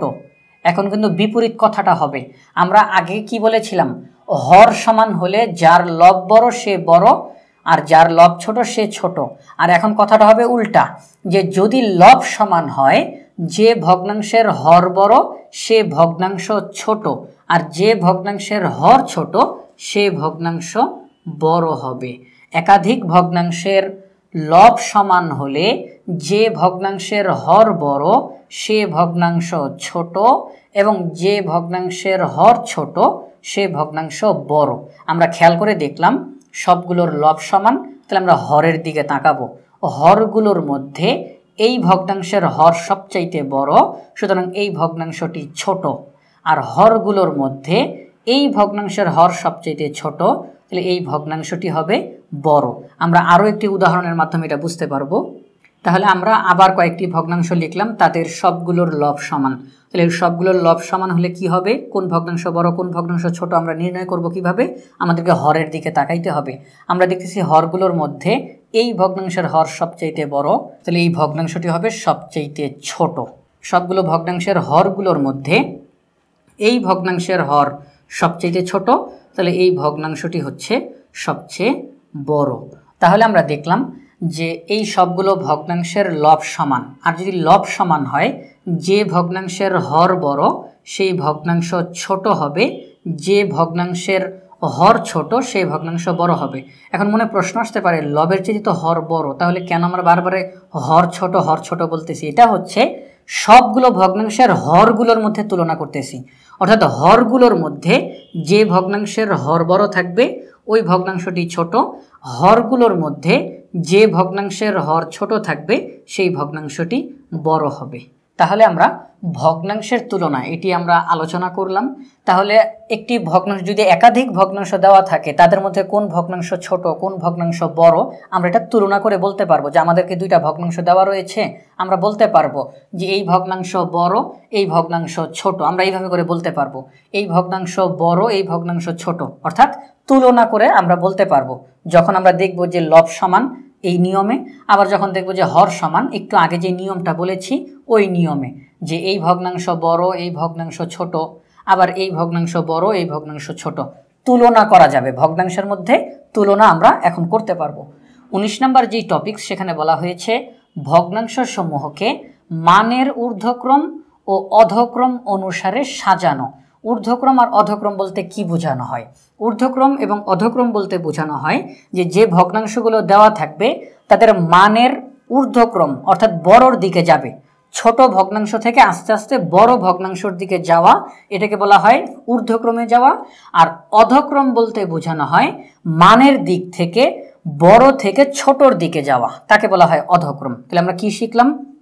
যে ভগ্নাংশগুলো দেওয়া থাকবে তাদেরকে যদি আমরা ছোট ভগ্নাংশ থেকে আস্তে আস্তে বড় ভগ্নাংশের দিকে সাজাই তাহলে তাকে আমরা বলবো ঊর্ধ্বক্রমে সাজানো হয়েছে।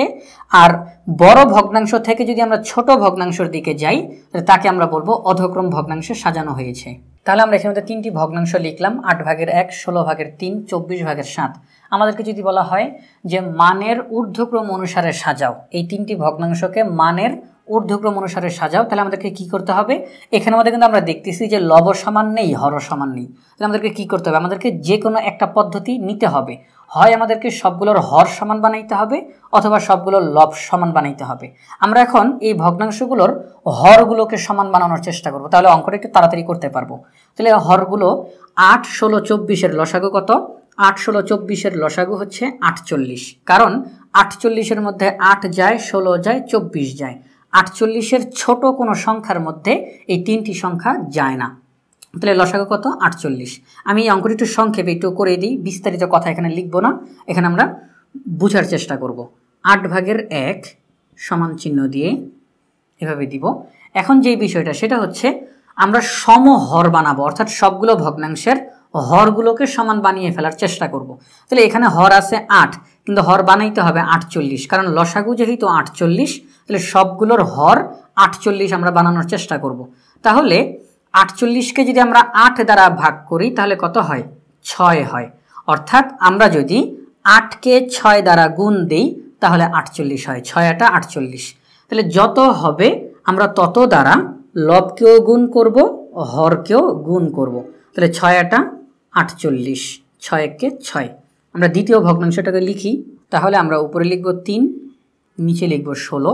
এখন আমরা দেখব যে 16কে কত দ্বারা গুণ দিলে 48 হয়। আমরা এই একই পদ্ধতিতে করব, আমরা লসাগুকে হর দ্বারা ভাগ করব, তাহলে হয় 3। এই 3 দ্বারা যদি আমরা 16কে গুণ দিই 48 হবে। তাহলে লবকেও 3 দ্বারা গুণ দিব, হরকেও 3 দ্বারা গুণ দিব, 3 × 3 = 9, 3 × 16 = 48। আমরা এখন তৃতীয় ভগ্নাংশটাই লিখব, 24/7। 48-এর মধ্যে 24 যায় 2 বার, তাহলে আমরা 2 দ্বারা লবকে গুণ দিব, হরকে গুণ দিব। 24 × 2 = 48, 7 × 2 = 14। আমরা দেখতেছি যে আমরা যে তিনটি ভগ্নাংশ তৈরি করলাম সবগুলোর এখন হর সমান হয়ে গেছে। তাহলে আমরা জানি যে যদি ভগ্নাংশসমূহের হর সমান হয় তাহলে যে ভগ্নাংশের লব বড় সেই ভগ্নাংশ বড়, যে ভগ্নাংশের লব ছোট সেই ভগ্নাংশ ছোট। আমরা কিন্তু এখন ঊর্ধ্বক্রমে সাজাচ্ছি, অর্থাৎ ছোট ভগ্নাংশ থেকে বড় ভগ্নাংশের দিকে আমরা যাব। তাহলে এই সবগুলো লবের মধ্যে সবচেয়ে ছোট হচ্ছে 6, তার চাইতে বড় হচ্ছে 9, তার চাইতেও বড় হচ্ছে 14। তাহলে আমরা এখানে আমাদের লবগুলোকে সাজালাম, এখন লবগুলো অনুযায়ী ভগ্নাংশগুলোকে সাজাবো। 6-এর নিচে লিখব 48/6, 9-এর নিচে লিখব 48/9 এবং সর্বশেষে লিখব 48/14। অর্থাৎ আমরা সাজালাম যে 48/6 এই ভগ্নাংশটি হচ্ছে সবচেয়ে ছোট, তার চাইতে বড় হচ্ছে 48/9, তার চাইতেও বড় হচ্ছে 48/14। এখন আমরা এগুলো তো আমরা নতুন করে তৈরি করেছিলাম, কিন্তু মূলত যেই ভগ্নাংশগুলো থেকে আমরা এগুলো করলাম সেই ভগ্নাংশগুলো লিখব। 48/6 8/1 থেকে এসেছে, 48/9 16/3 থেকে এসেছে এবং 48/14 24/7 থেকে এসেছে। আমরা তাহলে এখানে কি করলাম, আমরা ভগ্নাংশগুলোকে মানের ঊর্ধ্বক্রমে সাজালাম। ছোট ভগ্নাংশ থেকে আমরা ধারাবাহিকভাবে বড় ভগ্নাংশের দিকে গেলাম। ছোট ভগ্নাংশ থেকে বড় ভগ্নাংশের দিকে যদি আমরা এইভাবে লিখি, তাকে আমরা বলবো যে মানের ঊর্ধ্বক্রম অনুসারে সাজানো হয়েছে। এখন যদি আমাদেরকে বলা হয় মানের অধক্রম অনুসারে সাজাও, আমরা তাহলে কি করব, আমরা এতটুক পর্যন্ত একই নিয়মে আমরা করব, এরপরে পরিবর্তন হবে। কি পরিবর্তন হবে সেটা আমরা এখন দেখাবো। সেটা হচ্ছে আমরা কি করব, তা হচ্ছে গিয়ে আমরা জানি যে হর সমান হলে যে ভগ্নাংশের লব বড় সেই ভগ্নাংশ বড়, যে ভগ্নাংশের লব ছোট সেই ভগ্নাংশ ছোট। এখন আমাদেরকে সাজাইতে হবে অধক্রম অনুসারে। অধক্রম বলতে বোঝানো হয় বড় ভগ্নাংশ থেকে ছোট ভগ্নাংশের দিকে যাওয়া। তাহলে আমরা কি করব, লবগুলোর মধ্যে তুলনা করে সবার আগে বড়টাকে লিখব 14। আমি কিন্তু এখন অধক্রমে করতেছি। অধক্রমে করতে গেলে এই লাইন, এইটা এবং এই লাইন, এই তিনটি লাইন করব না, নতুন করে তিনটি লাইন করব। তা হচ্ছে আমরা এখন 14, তার চাইতে ছোট হচ্ছে 9, তার চাইতে ছোট হচ্ছে 6। এখন আমরা পরবর্তী যেই লাইন সেটা হবে 48 ভাগের 14, তার চাইতে ছোট হচ্ছে 48 ভাগের 9, তার চাইতে ছোট হচ্ছে 48 ভাগের 6। আমরা সাজালাম। এবার তাহলে আমরা কি দেখলাম, ভগ্নাংশগুলোর হর সমান হলে যে ভগ্নাংশের লব বড় সেই ভগ্নাংশ বড়, যে ভগ্নাংশের লব ছোট সেই ভগ্নাংশ ছোট। আমরা বড় ভগ্নাংশ থেকে ধারাবাহিকভাবে ছোট ভগ্নাংশের দিকে গিয়েছি। সর্বশেষ আমরা লিখব এই ভগ্নাংশগুলো মূলত যেখান থেকে এসেছে সেই ভগ্নাংশগুলোকে আমরা এখন লিখব। তাহলে আমরা এখানের মধ্যে অধক্রমে সাজিয়ে ফেললাম। বড় ভগ্নাংশ থেকে আমরা ধারাবাহিকভাবে ছোট ভগ্নাংশের দিকে গেলাম। তাহলে ভগ্নাংশ সমূহকে মানের ঊর্ধ্বক্রম ও অধক্রম অনুসারে কিভাবে সাজাতে হয়, তা হচ্ছে সবার প্রথমে আমরা হরগুলোর লসাগু বের করলাম। হরগুলোর লসাগু বের করার পর সবগুলো ভগ্নাংশকে সমহর বিশিষ্ট ভগ্নাংশে তৈরি করলাম। এরপরে হচ্ছে মূল কাজ ঊর্ধ্বক্রম অধক্রম। যদি আমরা ঊর্ধ্বক্রমে সাজাই তাহলে আমরা কি করব, লবগুলোর মধ্যে তুলনা করে ছোট ভগ্নাংশ থেকে বড় ভগ্নাংশ এই ধারাবাহিকভাবে আমরা তৈরি করব। আমরা ছোট ভগ্নাংশ থেকে বড় ভগ্নাংশ তৈরি করলাম, ঊর্ধ্বক্রম হয়ে গেল। আর যদি বলে অধক্রম অনুসারে, তাহলে ঠিক এই লাইনের পরে এখান থেকে হবে। আমরা লবগুলোর মধ্যে তুলনা করে বড় লব থেকে আস্তে আস্তে ছোট লবের দিকে যাব, অর্থাৎ বড় ভগ্নাংশ থেকে ছোট ভগ্নাংশের দিকে যাওয়া, অধক্রমের দিকে যাওয়া। বড় ভগ্নাংশ থেকে ছোট ভগ্নাংশের দিকে ধারাবাহিকভাবে গেলে তাকে আমরা বলবো অধক্রম অনুসারে সাজানো হয়েছে। তাহলে আমরা 19 নম্বর যেই টপিকস ভগ্নাংশ সমূহকে মানের ঊর্ধ্বক্রম ও অধক্রম অনুসারে সাজানো, আমরা এই দুইটি নিয়ম আমরা এখানের মধ্যে শিখে ফেললাম। আমরা এখন 20 নম্বর যে টপিকসটি দেওয়া রয়েছে ভগ্নাংশের যোগ ও বিয়োগ, এটা নিয়ে এখন আমরা আলোচনা করব। সবার প্রথমে আমরা আলোচনা করব ভগ্নাংশের যোগ নিয়ে, কিভাবে করে ভগ্নাংশগুলোকে যোগ করতে হয়। এখন আমাদের কাছে যদি একাধিক ভগ্নাংশ দেওয়া থাকে, যেমন আমরা যদি এখন বলি যে 4 ভাগের 3 এবং 4 ভাগের 7 যোগ করতে হবে, তাহলে আমরা কিভাবে যোগ করব? তাহলে যেহেতু আমাদের এখানে দুইটা ভগ্নাংশ দেওয়া রয়েছে, যোগ করতে হলে উভয় ভগ্নাংশের যেহেতু হর সমান, আমরা জানি যে যদি হর সমান হয়, হর একই থাকে, তাহলে আমরা বলতে পারি যে ওই দুইটি ভগ্নাংশকে যদি আমরা যোগ করি তাহলে হরগুলোর লসাগু হবে যে হর রয়েছে তাই। 4 এবং 4-এর লসাগু 4 এবং লবগুলোকে শুধু আমরা যোগ করে দিব সরাসরি। তাহলে ফলাফল কত হয়? উপরে 10 নিচে 4। এটিকে আমরা মিশ্র ভগ্নাংশে রূপান্তর করতে পারি, কিন্তু আমরা এখন মূলত যোগ কিভাবে করতে হয় সেই নিয়মটা আমরা শিখতেছি। আমরা এখানের মধ্যে মিশ্র ভগ্নাংশ রূপান্তর করতে পারবো। ফলাফল হবে 2 সমস্ত 4 ভাগের 2। এখন এটাকে আবার কাটাকাটি করা যায়, লব এবং হরকে। 2-এর মধ্যে 2 যায় একবার, 4-এর মধ্যে 2 যায় 2 বার। তাহলে পরবর্তী লাইনে আমরা লিখব 2 সমস্ত 2 ভাগের 1। তাহলে আমরা যদি দেখি যে যে ভগ্নাংশগুলো দেওয়া থাকে তাদের যদি হর সমান হয় সেটি লসাগু হিসেবে গণ্য হবে এবং আমরা শুধু লবগুলোকে যোগ করে দিব, তাহলে আমাদের ফলাফল বের হয়ে যাবে। এখন যদি আমরা আমাদের কাছে যদি ভিন্ন ভিন্ন হরের ভগ্নাংশ দেওয়া থাকে তখন কি হবে? যেমন 4 ভাগের 3 দেওয়া রয়েছে, আবার দেওয়া রয়েছে 5 ভাগের 2, তখন আমরা কিভাবে করব? এখানে তো লবও সমান নেই, হরও সমান নেই। তাহলে আমরা করব কি, হরগুলোর লসাগু বের করব। এটা হচ্ছে নিয়ম। আমরা এখানে মাঝখানে আগে যোগ চিহ্ন দেই। 4 এবং 5-এর লসাগু কত? 4 এবং 5-এর লসাগু হচ্ছে 20। তাহলে আমরা এখানে মধ্যে 20 লিখব। 4 20-এর মধ্যে কয়বার যায়? 5 বার। যতবার যাবে তত দিয়ে লবকে গুণ করব। তাহলে 3 5 15। 5 20-এর মধ্যে যায় 4 বার, 4 দুগুণে 8। তাহলে পরবর্তী লাইন কি হবে? 15 আর 8 হচ্ছে 23, নিচে হচ্ছে 20। এটি একটা অপ্রকৃত ভগ্নাংশ, সুতরাং আমরা মিশ্র ভগ্নাংশে রূপান্তর করতে পারি 1/20/3। এখন আপনাদের মনে প্রশ্ন আসতে পারে যে অপ্রকৃত ভগ্নাংশ থেকে মিশ্র ভগ্নাংশ কিভাবে তৈরি করে, সেটা আমরা বলি। এখানে আমরা দেখতেছি 23/20, অর্থাৎ 23কে ভাগ করতে হবে 20 দ্বারা। 20 23-এর মধ্যে যায় একবার, বাকি থাকলো 3, আর কোনো সংখ্যা বাকি নেই। তাহলে অঙ্কটা এখানেই শেষ। তখন নিয়ম হচ্ছে ভাগফল যেটা বের হয় তাকে আগে লিখতে হবে, এরপর এরকম একটা চিহ্ন দিয়ে, ভাগের চিহ্ন দিয়ে, আগে হর যা ছিল এখনো হর তাই থাকবে, ভাগশেষকে আমরা লব হিসাবে লিখে দিব। আমি আরও একবার বলি, ভাগফলকে আগে লিখব, আগে হর যা ছিল এখন হর তাই থাকবে, ভাগশেষ যা হয়েছে তাকে আমরা লব হিসাবে লিখে দিব। তাহলেই হয়ে গেল মিশ্র ভগ্নাংশ। 20-কে 20 আর 3 যোগ করলে 23, 20/23 হয়ে যায়। তাহলে আমরা দেখলাম ভগ্নাংশের যদি হর সমান থাকে তাহলে ওই হরকেই আমরা লসাগু হিসেবে বিবেচনা করব এবং লবগুলোকে যোগ করে দিব, তাহলে ফলাফল বের হয়ে যাবে। আবার যদি হর সমান না থাকে তাহলে আমরা হরগুলোর লসাগু বের করব, বের করার পর হর লসাগুর মধ্যে যতবার যাবে তত দিয়ে লবকে গুণ করব, তারপর আমরা এইভাবে করে ফলাফলটা বের করলাম। তাহলে ভগ্নাংশের যোগ করলাম, একই নিয়মে আমাদেরকে ভগ্নাংশের বিয়োগও করতে হবে। কীরকম? যদি আমাদেরকে 4/7 সেখান থেকে যদি বিয়োগ করতে বলে 4/3, যেহেতু হর সমান তাহলে এটি লসাগু হিসাবে বিবেচ্য হবে, আমরা শুধু লব থেকে লবকে বিয়োগ করে দিব, তাহলে হয় 4/4 = 1। 4 4-এর মধ্যে যায় একবার। এই অঙ্ক অনুযায়ী ফলাফল 1, অন্য অঙ্কের ক্ষেত্রে ফলাফল অন্যরকম হতে পারে। তাহলে হর সমান থাকলে সেটি লসাগু হিসাবে বিবেচনা হবে এবং লবগুলো আমরা শুধু বিয়োগ করে দিব, ফলাফল বের হয়ে যাবে।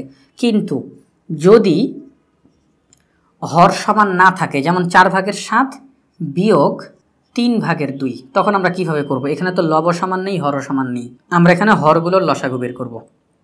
4 এবং 3-এর লসাগু হচ্ছে 12। তাহলে 4 12-এর মধ্যে যায় 3 বার, 3 7 21 বিয়োগ 3 12-এর মধ্যে যায় 4 বার, 4 দুগুণে 8। তাহলে ফলাফল কত হবে? 21 থেকে যদি আমরা 8কে বিয়োগ করি তাহলে হবে 13, আর নিচে হচ্ছে 12। এটি একটি অপ্রকৃত ভগ্নাংশ হয়ে গেছে। মনে রাখতে হবে সবসময় যে ফলাফল অপ্রকৃত ভগ্নাংশই হবে তা কিন্তু না। আমরা দেখতেছি অপ্রকৃত ভগ্নাংশ হচ্ছে, এটা কিন্তু বাধ্যতামূলক না যে অপ্রকৃত ভগ্নাংশই বের হবে, না, কখনো কখনো প্রকৃত ভগ্নাংশ বের হইতে পারে। তো আমাদের এখানের মধ্যে এই অঙ্কটাতে এখন অপ্রকৃত ভগ্নাংশ বের হয়েছে, তাকে যদি আমরা মিশ্র ভগ্নাংশে রূপান্তর করি তাহলে কি হবে? তাহলে এই যে এই নিয়মে আমরা করব 1/12/1, 12 × 12 আর 1 যোগ করলে হয় 13, 12/13। তাহলে আমরা কিভাবে করে ভগ্নাংশের যোগ এবং বিয়োগ করতে হয় আমরা তা শিখে ফেললাম। আমরা এখন আলোচনা করব 21 নম্বর যে টপিকসটি দেওয়া রয়েছে, ভগ্নাংশের গুণ। কিভাবে করে ভগ্নাংশের গুণ করতে হয় সেটা আমরা শিখব। এখানে দুইটি বিষয় রয়েছে, সেটা হচ্ছে ভগ্নাংশকে পূর্ণ সংখ্যা দিয়ে গুণ এবং ভগ্নাংশকে ভগ্নাংশ দিয়ে গুণ। যেমন আমরা যদি একটা উদাহরণ লিখি, সেটা হচ্ছে 7/5, তাকে যদি আমরা 3 দ্বারা গুণ করতে চাই, অর্থাৎ একটি ভগ্নাংশকে একটি পূর্ণ সংখ্যা দ্বারা যদি আমরা গুণ করতে চাই তাহলে আমরা কিভাবে গুণটি করব?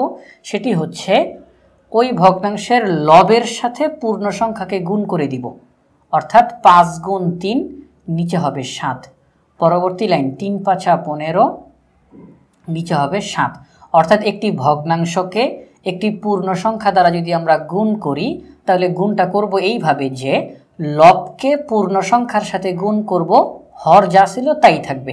3 5 15, হর ছিল 7, আমরা হর 7 লিখে দিলাম।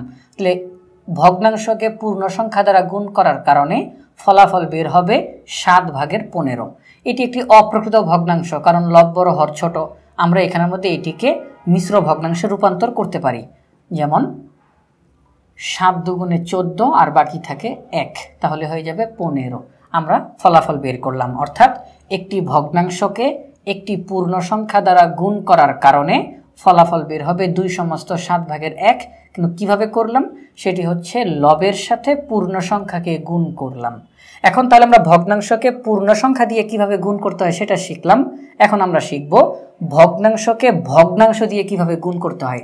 যেমন আমরা যদি 7/5 লিখি, তাকে যদি আমরা অন্য একটি ভগ্নাংশ 4/3 দিয়ে গুণ দেই, তাহলে কি হলো, ভগ্নাংশকে ভগ্নাংশ দিয়ে গুণ। তখন নিয়ম হচ্ছে লবের সাথে লবের গুণ হবে, হরের সাথে হরের গুণ হবে। অর্থাৎ লব গুণ লব 5 গুণ 3, হর গুণ হর 7 গুণ 4। তাহলে ফলাফল কত হবে? 3 5 15, 4 7 28। অর্থাৎ ভগ্নাংশের সাথে ভগ্নাংশকে যদি আমরা গুণ দেই তাহলে লবের সাথে লব গুণ করতে হবে, হরের সাথে হর গুণ করতে হবে। তাহলে ফলাফল এখানের মধ্যে ফলাফল বের হয় 28/15। এটি হচ্ছে আমাদের ফলাফল। তাহলে আমরা এখানের মধ্যে ভগ্নাংশকে পূর্ণ সংখ্যা দ্বারা কিভাবে গুণ করতে হয় শিখলাম, ভগ্নাংশকে ভগ্নাংশ দ্বারা কিভাবে গুণ করতে হয় শিখলাম। তাহলে আমাদের এখানের 21 নম্বর টপিক্সের যে আলোচনাটি সেটি আমরা এখানের মধ্যে করলাম। এখন আমরা 22 নম্বর ভগ্নাংশের ভাগ, এটা আমরা শিখবো। এখন ভগ্নাংশের ভাগ কিভাবে করতে হয়। যেমন আমাদের এখানে যদি একটা ভগ্নাংশ দেওয়া থাকে সেটা হচ্ছে 5/4 এবং তাকে যদি ভাগ করতে বলা হয় 3 দ্বারা, তাহলে আমরা কিভাবে করে ভাগ করব। তাহলে একটি ভগ্নাংশকে যখন কোনো একটি সংখ্যা দ্বারা ভাগ করতে বলা হয় তখন নিয়ম হচ্ছে প্রথম ভগ্নাংশটিকে দ্বিতীয়টির বিপরীত ভগ্নাংশ দ্বারা গুণ করে দিতে হয়। যেমন 5/4কে আমরা গুণ করব 3-এর বিপরীত ভগ্নাংশ কি হবে? 3-এর বিপরীত ভগ্নাংশ হবে 3-এর নিচে মনে মনে 1 আছে, 1 চলে যাবে উপরে আর 3 চলে যাবে নিচে, তাহলে এটা হয়ে গেল বিপরীত।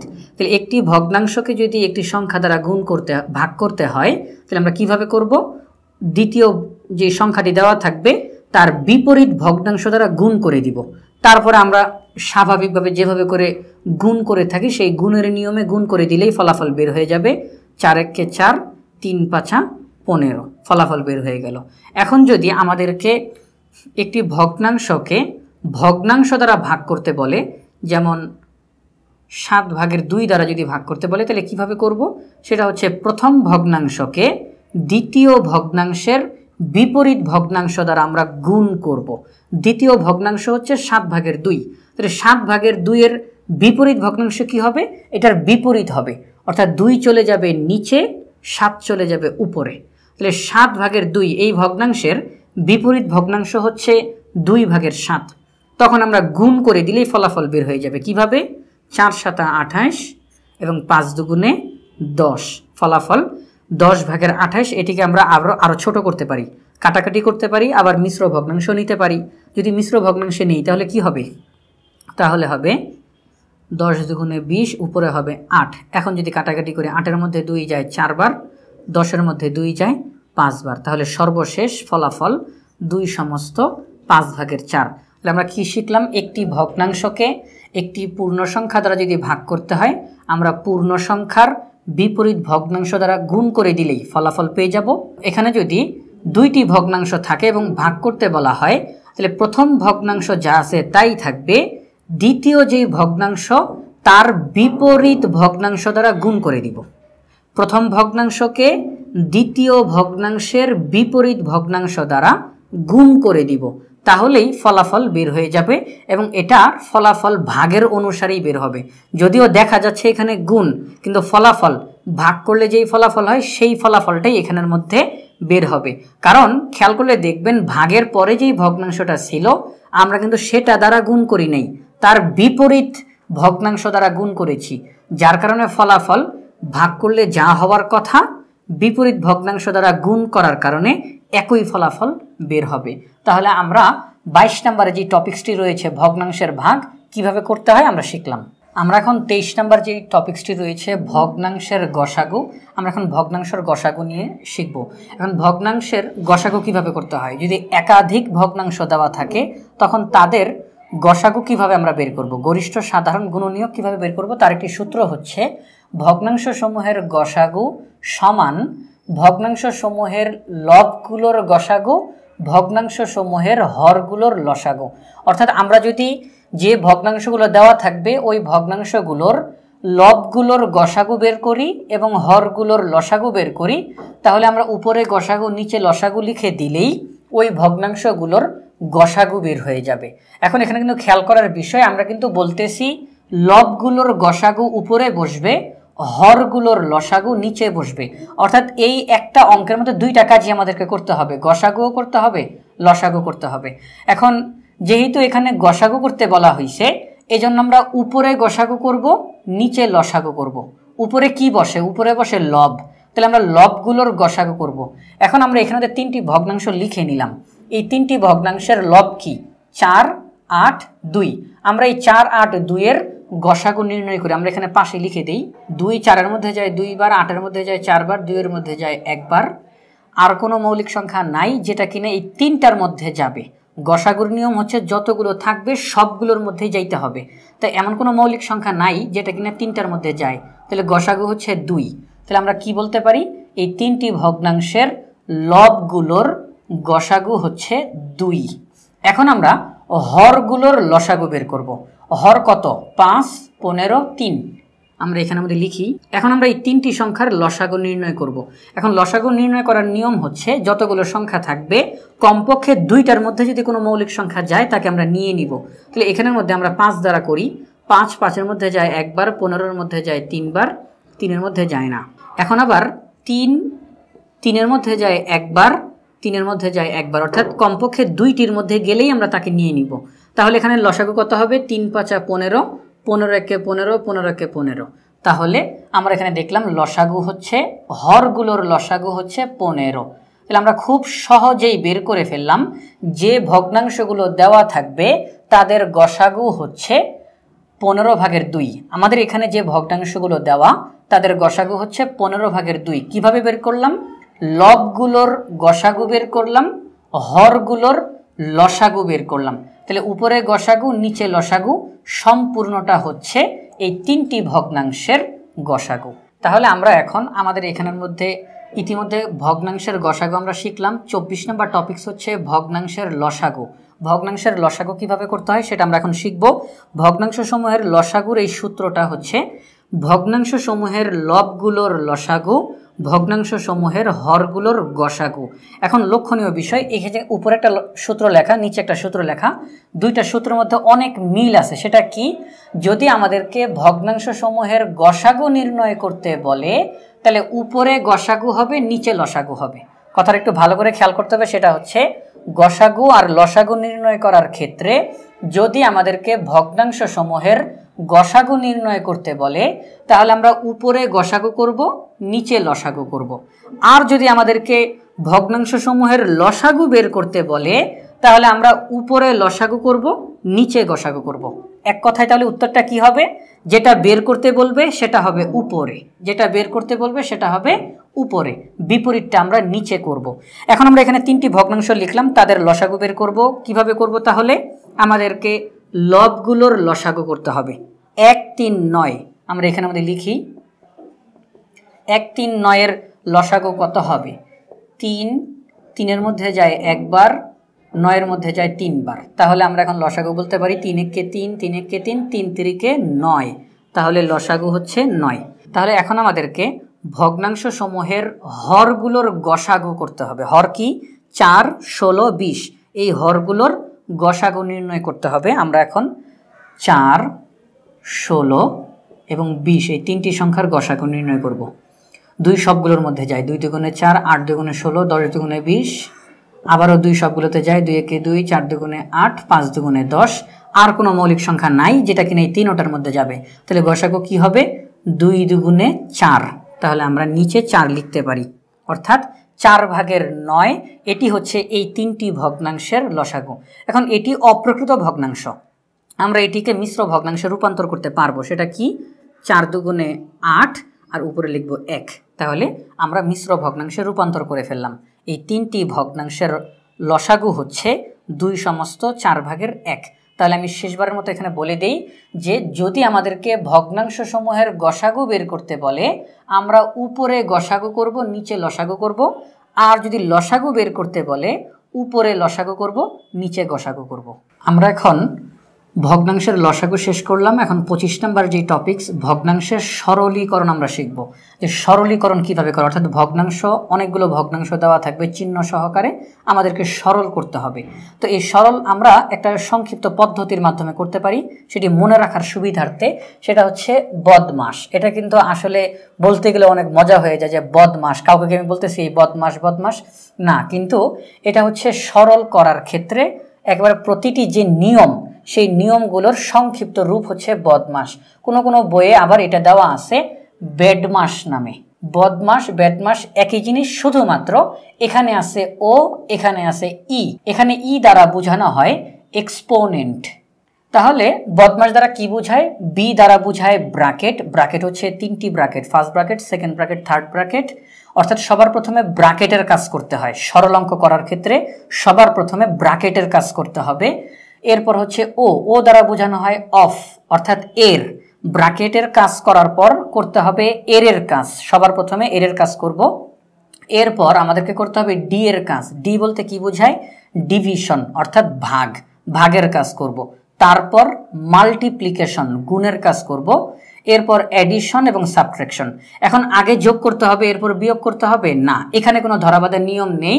অর্থাৎ আগে আমরা বিয়োগ করতে পারি এরপরে যোগ, অথবা আগে যোগ তারপরে বিয়োগ, এমনকি যোগ বিয়োগ দুইটা একই সঙ্গেও করা যাবে, এখানে কোনো সমস্যা নেই। কিন্তু উপরের সিরিয়ালটা মেনটেন করতে হবে। আগে ব্র্যাকেটের কাজ, এরপর অফের কাজ, তারপর ডিভিশন, এরপর মাল্টিপ্লিকেশন, সর্বশেষে আমরা অ্যাডিশন সাবট্রাকশন অর্থাৎ যোগ বিয়োগের কাজটা করে দিব। এবং কোথাও কোথাও এই অফের পরিবর্তে ই দেওয়া অর্থাৎ এক্সপোনেন্ট দেওয়া, কিন্তু দুইটার একই অর্থ প্রকাশ করে। অফ অর্থাৎ এর কাজ করতে হবে। তাহলে আমরা এখন এখানে মধ্যে একটা উদাহরণ উঠাবো। তাহলে আমরা এখানে মধ্যে একটি ভগ্নাংশের সরলীকরণ একটি উদাহরণ লিখলাম। এখন উদাহরণটা কিভাবে এখানে সমাধান করানো হয়েছে সেটা আমরা এখন বলবো।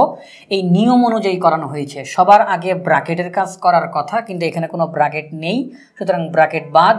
এরপর হচ্ছে ওতে অফ বুঝায়, অর্থাৎ এর। আমরা দেখতেছি এখানে একটা এর দেওয়া আছে, তাহলে সবার প্রথমে এর কাজ করব। কিন্তু তার আগে মিশ্র ভগ্নাংশগুলোকে আমরা আগে অপ্রকৃত ভগ্নাংশে রূপান্তর করে নিলাম। এর পরের লাইন থেকে আমরা আসলে কাজটা শুরু করব। তাহলে এর পরিবর্তে আমরা কি করব? এর কাজটা করে ফেলবো। এর বলতে অনেকটা গুণের কাজ বুঝায়। তাহলে 3 3-এর মধ্যে যায় একবার, 1 1 কে 1, নিচে হচ্ছে 4, বাকি যা আছে তাই থাকবে। পরবর্তী লাইনে গিয়ে এর কাজ শেষ, এখন কাজ হবে ভাগের কাজ। আমরা দেখতেছি এখানে ভাগ আছে, তাহলে 4 ভাগের 1 ভাগ 8 ভাগের 5। আমরা কিন্তু একটু আগে ভগ্নাংশের ভাগ কিভাবে করতে হয় সেটা আমরা শিখেছি। একটি ভগ্নাংশকে যদি আরেকটি ভগ্নাংশ দ্বারা ভাগ করতে হয় তখন আমরা কি করি? তখন আমরা প্রথম ভগ্নাংশকে দ্বিতীয় ভগ্নাংশের বিপরীত ভগ্নাংশ দ্বারা গুণ করে দিই, অর্থাৎ আমরা উল্টিয়ে দিই। ভাগকে যদি আমরা উল্টাই তাহলে হয় গুণ, ভাগের পরবর্তীতে 8 ভাগের 5, এটাকে বিপরীত করলে হবে 5 ভাগের 8।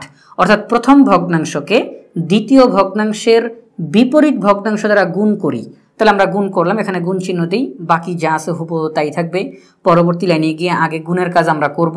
এখানের মধ্যে 4 8-এর মধ্যে যায় 2 বার, তাহলে উপরে 2 1 কে 2, নিচে হচ্ছে 5, বাকি যা আছে হুবহু তাই থাকবে। আমরা সিরিয়ালি কাজগুলো করতেছি আমাদের এই নিয়ম অনুসারে। তাহলে পরবর্তী লাইনে আমরা দেখতেছি যোগ বিয়োগ বিয়োগ যোগ। আমরা এই সবগুলো যোগ বিয়োগকে একসাথে করে দিয়েছি। এখানে কিভাবে? সবগুলো ভগ্নাংশের হরগুলোর লসাগু বের করলাম, কারণ আমরা ইতিমধ্যে কিন্তু ভগ্নাংশের যোগ বিয়োগ শিখেছি। সবগুলো ভগ্নাংশের হরগুলোর লসাগু বের করলাম 20।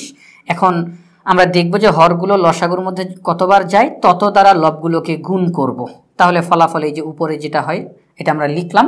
পরবর্তীতে আমরা যোগ 35 যোগ 45 একসাথে করলে হয় 80, বিয়োগ 8 বিয়োগ 70 একসাথে করলে হয় বিয়োগ 78। 80 থেকে 78 বিয়োগ করলে হয় 2। আমরা এখানের মধ্যে একই চিহ্ন যেগুলো তাদেরকে একসাথে করলাম, যোগগুলোকে একসাথে করলাম, বিয়োগগুলোকেও একসাথে করলাম। 80 থেকে 78 গেলে হয় 2, নিচে থাকে 20। যদি আমরা কাটাকাটি করি 2 এর মধ্যে 2 যায় একবার, 20 এর মধ্যে 2 যায় 10 বার, ফলাফল হয় 10 ভাগের 1। তাহলে আমরা ভগ্নাংশের সরলীকরণ কিভাবে করতে হয় আমরা তার নিয়মটা শিখলাম। আমরা এখন পরবর্তী টপিকস, আমাদের ইতিমধ্যে 25 নম্বর শেষ, 26 নম্বর যে টপিক্সটা দেওয়া সেটা আলোচনা করব। দশমিক ভগ্নাংশের যোগ ও বিয়োগ।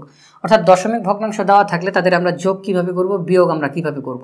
এক্ষেত্রে লক্ষণীয় বিষয় হচ্ছে যতগুলো দশমিক ভগ্নাংশ দেওয়া থাকবে আমরা সবগুলো দশমিক ভগ্নাংশকে নিচে নিচে সাজাবো, কিন্তু লক্ষণীয় বিষয় দশমিক বিন্দুগুলোকে নিচে নিচে বসাইতে হবে। যেমন আমরা এখানে 3টি ভগ্নাংশ লিখলাম, এখন এই 3টি ভগ্নাংশ যদি আমরা যোগ করি কিভাবে করব। প্রথম ভগ্নাংশটিকে আমরা লিখলাম 1.43। দ্বিতীয় ভগ্নাংশটি যখন আমরা লিখব তখন আমাদেরকে দ্বিতীয় ভগ্নাংশের দশমিক বিন্দুটি প্রথম ভগ্নাংশের দশমিক বিন্দু বরাবর নিচে বসাইতে হবে। তাহলে আমরা আগে দশমিক বসাবো, এরপরে আগে 2, পরে হবে 0, 1, 2। তৃতীয় ভগ্নাংশ যখন বসাবো একই পদ্ধতিতে দশমিক বরাবর নিচে বসাবো, এরপরে বসাবো 4, পরে বসাবো 5। এখন আমরা যোগ করব, এই ভগ্নাংশগুলোর যোগ করব। আমরা এখানে না বের করলেও চলে, আমি এখানে শুধু নিয়মটা বুঝাচ্ছি।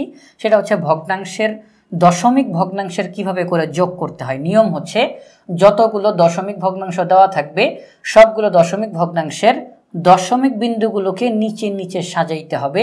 এইটা হচ্ছে বাধ্যতামূলক নিয়ম। তাহলে এখন বাকি যেই ঘরগুলো মিলবে না সেখানে আমরা 0 দিয়ে দিতে পারি। 0 দেওয়া যে বাধ্যতামূলক তা না, 0 না দিলেও চলবে, কিন্তু আমরা দিয়ে দিই অঙ্কের সুবিধার্থে। এখন আমরা যোগ করে দিতে পারি, একেবারে স্বাভাবিক পদ্ধতিতে আমরা যোগ করব। 2, 3 আর 1 হচ্ছে 4, 5, 4 হচ্ছে 9, দশমিক আমরা একটা দশমিক বিন্দু দিয়ে দিব, 4, 2, 6 আর 1 হচ্ছে 7। আমরা যোগ করে ফেললাম, 3টি ভগ্নাংশের যোগ করলাম দশমিক ভগ্নাংশের, অর্থাৎ দশমিক বিন্দুগুলোকে নিচে নিচে সাজাইতে হবে। আমরা যোগ শিখলাম, এখন আমরা বিয়োগ কিভাবে করব। বিয়োগের নিয়ম হচ্ছে একই নিয়ম, দশমিক বিন্দুগুলোকে নিচে নিচে সাজাইতে হবে। যেমন আমরা যদি একটা উদাহরণ দেই, আমাদেরকে বলা হয়েছে যে 5.21 থেকে 2.3 বিয়োগ করো। কিভাবে করব। প্রথম ভগ্নাংশটিকে আমরা আগে লিখলাম 5.21, সেখান থেকে দ্বিতীয় ভগ্নাংশটি বিয়োগ করতে হবে। বসাবো কিভাবে, দশমিকের নিচে দশমিক বসাবো, এরপর লিখব 2.3। এখন আমরা বিয়োগ করব। আমরা এই 1-এর বরাবর নিচে যেহেতু খালি আছে 0 দিয়ে দিতে পারি, সমস্যা নেই। এখন আমরা একেবারে স্বাভাবিক পদ্ধতিতে বিয়োগ করব।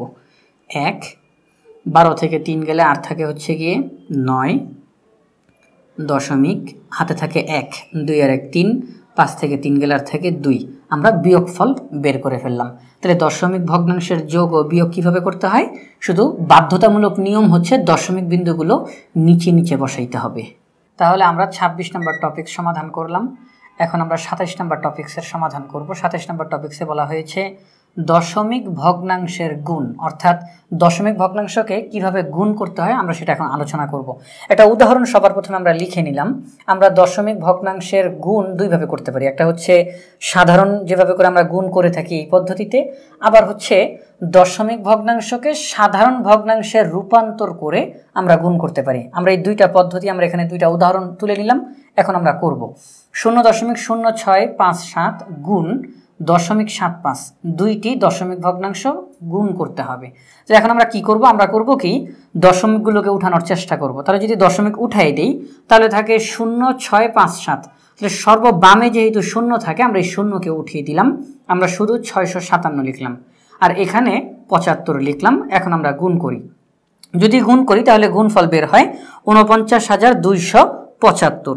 এই যে 49,275 বের হইল, এটা তো মূল উত্তর না, কারণ আমরা তো দশমিক ভগ্নাংশকে গুণ করছি, কিন্তু এখানের মধ্যে 49,275 বের হয়েছে, কিন্তু এখানে কিন্তু কোনো দশমিক ছিল না। তাহলে দশমিক না থাকার কারণে এটা পরিপূর্ণ উত্তর হবে না, আমাদের এখন দশমিক আনতে হবে। কিভাবে দশমিক আনবো, আমরা যেখানে গুণ করেছিলাম সবার প্রথমে যে দুইটি দশমিক ভগ্নাংশ রয়েছে এখানে মধ্যে আমরা দেখতেছি দশমিকের ডান দিকে 4 অঙ্ক, এখানে দশমিকের ডান দিকে 2 অঙ্ক। তাহলে সর্বমোট কয় অঙ্ক হয়, এখানের 4 অঙ্ক, এখানের 2 অঙ্ক, সর্বমোট 6 অঙ্ক হয়। তাহলে আমাদের ফলাফল যেটা বের হবে গুণফল, সেই গুণফলের মধ্যে 6 অঙ্ক বাম দিকে দশমিক বসবে, কারণ আমরা প্রথমে এখানে দশমিক উঠিয়ে দিয়েছি, দশমিক বসাই নেই, এখন আমাদেরকে দশমিক বসাইতে হবে। এখানের মধ্যে 2 অঙ্ক, এখানের মধ্যে 4 অঙ্ক, সর্বমোট 6 অঙ্ক বাম দিকে দশমিক বসবে। এখন গুণফল তো এখানে দেখা যাচ্ছে 5 অঙ্কের, কিন্তু দশমিক তো বসাইতে হবে 6 অঙ্ক বামে। তাহলে কিভাবে বসাবো, 5 অঙ্ক বসাই, এরপর একটা 0 দিয়ে 6 অঙ্ক তৈরি করলাম, তারপর আমরা একটা দশমিক দিয়ে দিলাম, হয়ে গেল। এটাই হচ্ছে গুণফল। তাহলে আমরা এইভাবে করতে পারি যে দশমিক উঠিয়ে দিয়ে তারপর আমরা গুণফল বের করলাম। আবার আমরা দশমিক যেই ভগ্নাংশগুলো রয়েছে তাদেরকে আমরা সাধারণ ভগ্নাংশে রূপান্তরের মাধ্যমে করতে পারি। কিভাবে? সেটা হচ্ছে দশমিকের কারণে আমরা 1 দিলাম, দশমিকের পরে 4টা অঙ্ক, এই জন্য আমরা 4টা শূন্য দিয়ে দশমিককে উঠিয়ে দিই। তাহলে যদি এখান থেকে আমরা দশমিককে উঠিয়ে দিই তাহলে এখানে কত থাকবে? 657 থাকে, কারণ শূন্যের নিজস্ব কোনো দাম নেই। তাহলে 657 আমরা লিখে দিই গুণ চিহ্ন দিয়ে। দশমিকের কারণে 1, দশমিকের ডান দিকে 2টি অঙ্ক, এই জন্য 2টি শূন্য দিলাম, দশমিক উঠে গেলে থাকে 75। তাহলে সাধারণ ভগ্নাংশে রূপান্তর হয়ে গেল, লব হর লব হর। তাহলে এখন আমরা কি করতে পারি? আমরা এখানে আমাদের দেখতেছি সাধারণ ভগ্নাংশে রূপান্তর করা হইল, এখন আমরা গুণ করব। আমরা একটু আগে কিন্তু ভগ্নাংশের গুণ শিখে আসছি। ভগ্নাংশের গুণ সেখানে আমরা কি করলাম? সেখানে আমরা ভগ্নাংশকে যখন ভগ্নাংশ দ্বারা গুণ করেছি, আমি আবারও বলতেছি, ভগ্নাংশকে যখন ভগ্নাংশ দ্বারা গুণ করেছি তখন আমরা লবের সাথে লব গুণ করেছি, হরের সাথে হর গুণ করেছি। তাহলে হর হর গুণ করলে এই সংখ্যাটা হয় এবং লব গুণ লব হলে এই সংখ্যাটি হয়। তাহলে আমরা ৪৯,২৭৫কে ভাগ করব 10 লক্ষ এই সংখ্যাটি দ্বারা। তাহলে আমরা যাকে ভাগ করতেছি সে ছোট, যেটা দিয়ে ভাগ করতেছি সে বড়, তাহলে অঙ্কের মধ্যে দশমিক চলে আসবে। এখন 10 লক্ষ, এখানে শূন্য কয়টি? 1 2 3 4 5 6 6টি। তাহলে আমাদের যেই গুণফল, আমাদের এখানে যে ভাগফলটা আমরা এখানের মধ্যে বের করব, সেখানের মধ্যে আমরা কি করতে পারি? সেখানের মধ্যে এখানের মধ্যে 6টি শূন্য থাকার কারণে 6 ঘর বামে দশমিক বসবে, কারণ ভাগ করলে মান কমে। তাহলে 6 ঘর বামে দশমিক বসবে। এখন আছে তো এখানে 5 ঘর, 1 2 3 4 5 ঘর, কিন্তু দশমিক বসাইতে হবে 6 ঘর বামে। তাহলে আমরা 5 ঘর বসানোর পর একটি শূন্য দিয়ে 6 ঘর পূরণ করলাম, এরপর আমরা দশমিক বসিয়ে দিলাম। আমরা এই দুই পদ্ধতিতে ভগ্নাংশের, দশমিক ভগ্নাংশের গুণ করতে পারি। তাহলে আমরা 27 নম্বর যে টপিকস দশমিক ভগ্নাংশের গুণ, এটির আলোচনা করলাম। আমরা এখন আমাদের 28 নম্বর যে টপিক্সটি দশমিক ভগ্নাংশের ভাগ, দশমিক ভগ্নাংশের ভাগ কিভাবে করতে হয় আমরা এখন সেই নিয়মগুলো আলোচনা করব। এখানে আমরা ইতিমধ্যে দুইভাবে অঙ্কটি করেছি, ভাগ করেছি। সবার প্রথমে 808.9 ভাগ 25, অর্থাৎ একটি দশমিক ভগ্নাংশকে একটি সংখ্যা দ্বারা ভাগ কিভাবে করব? আমরা এই একই অঙ্ক দুইভাবে করেছি। এখন এটা কিভাবে করলাম সেটা হচ্ছে 808.9 তাকে আমরা 25 দ্বারা ভাগ করব। 25 80-র মধ্যে যায় 3 বার, 3 25-এ 75, থাকে 5, এখান থেকে 8 নামাই 58, 25 যায় 2 বার, তাহলে হয় 50, থাকে 8, উপর থেকে 9 নামাবো, কিন্তু এই 9 নামানোর আগে এই যে দশমিক এখানে রয়েছে এটিকে আমরা এখানে আমাদের লিখে দিলাম, হলো 89। 25 89-এর মধ্যে 3 বার গেলে হয় 75, বাকি থাকে 14। এখন 25 14-র মধ্যে যায় না এবং আমাদের এখানে কোনো সংখ্যাও বাকি নেই। তাহলে এখন আমরা কি করব? এই যে এখানে আমরা দশমিক বসিয়েছি, সেই দশমিকের ক্ষমতা বলে আমরা একটি শূন্য নিয়ে আসলাম, হয়ে গেল 140। 25 140-এর মধ্যে 5 বার গেলে হয় 125, থাকে 15। 25 15-এর মধ্যে যায় না, আমরা সেই দশমিকের ক্ষমতা বলে আবার একটি শূন্য নিয়ে আসলাম, তাহলে হয় 150। 25 150-এর মধ্যে 6 বার গেলে 150 হয়ে যায়, অঙ্কটি নিঃশেষে বিভাজ্য হয়ে গেল। আমরা ভাগফল বের করলাম 32.356। তাহলে দশমিক ভগ্নাংশকে কিভাবে ভাগ করতে হয় আমরা সেটা করলাম। এখন আমরা আরেক পদ্ধতিতে করব, সেটা হচ্ছে এই যে ভাগ চিহ্ন, তাকে আমরা মাঝখানে এরকম দাগের মাধ্যমে প্রকাশ করলাম, উপরে ভাজ্য নিচে ভাজক। এখন আমরা ভাগ করব, কিভাবে করব? আমরা নিচে যে 25 রয়েছে এই 25কে আমরা কিভাবে করে এখানে শূন্য নিয়ে আসতে পারি, ভাজকের এখানে কিভাবে শূন্য নিয়ে আসতে পারি আমরা সেই চেষ্টা করব।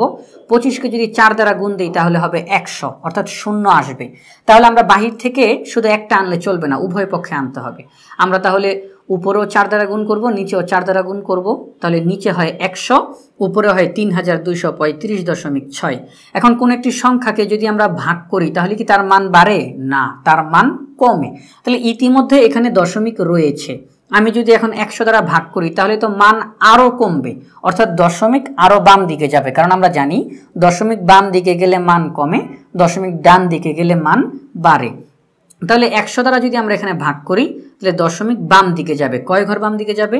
100-তে 2টা শূন্য রয়েছে, তাহলে দশমিক 2 ঘর বাম দিকে যাবে, অর্থাৎ 32-এর পরে দশমিক বসবে, এরপর 3 5 6 বসবে। তাহলে আমরা দশমিক ভগ্নাংশের কিভাবে ভাগ করতে হয় আমরা এই ভাগ দুই পদ্ধতিতে শিখলাম। এখানের মধ্যে আমরা যে সংখ্যাটিকে ভাগ করেছি তার ফলাফল হচ্ছে 32.356। আমরা এখন আমাদের 29 নম্বর যেই টপিক দশমিক ভগ্নাংশের গসাগু ও লসাগু, এটি নিয়ে আমরা আলোচনা করব। ইতিমধ্যে আমরা ভগ্নাংশের গসাগু লসাগু কিভাবে করতে হয় সেটা আমরা জেনেছি। এখন আমরা জানব দশমিক ভগ্নাংশের গসাগু লসাগু কিভাবে করতে হয় তার পদ্ধতি। তাহলে আমরা এখানের মধ্যে তিনটি সংখ্যা এখানে মধ্যে লিখে নিলাম, 2, 1.2, 0.08। আমরা এই তিনটি সংখ্যার গসাগু বের করব এবং লসাগু বের করব। তা কিভাবে করতে পারি সেটা হচ্ছে, এই তিনটি সংখ্যার মধ্যে আমরা এখানে দেখতেছি দশমিকের পরে 2 ঘর রয়েছে।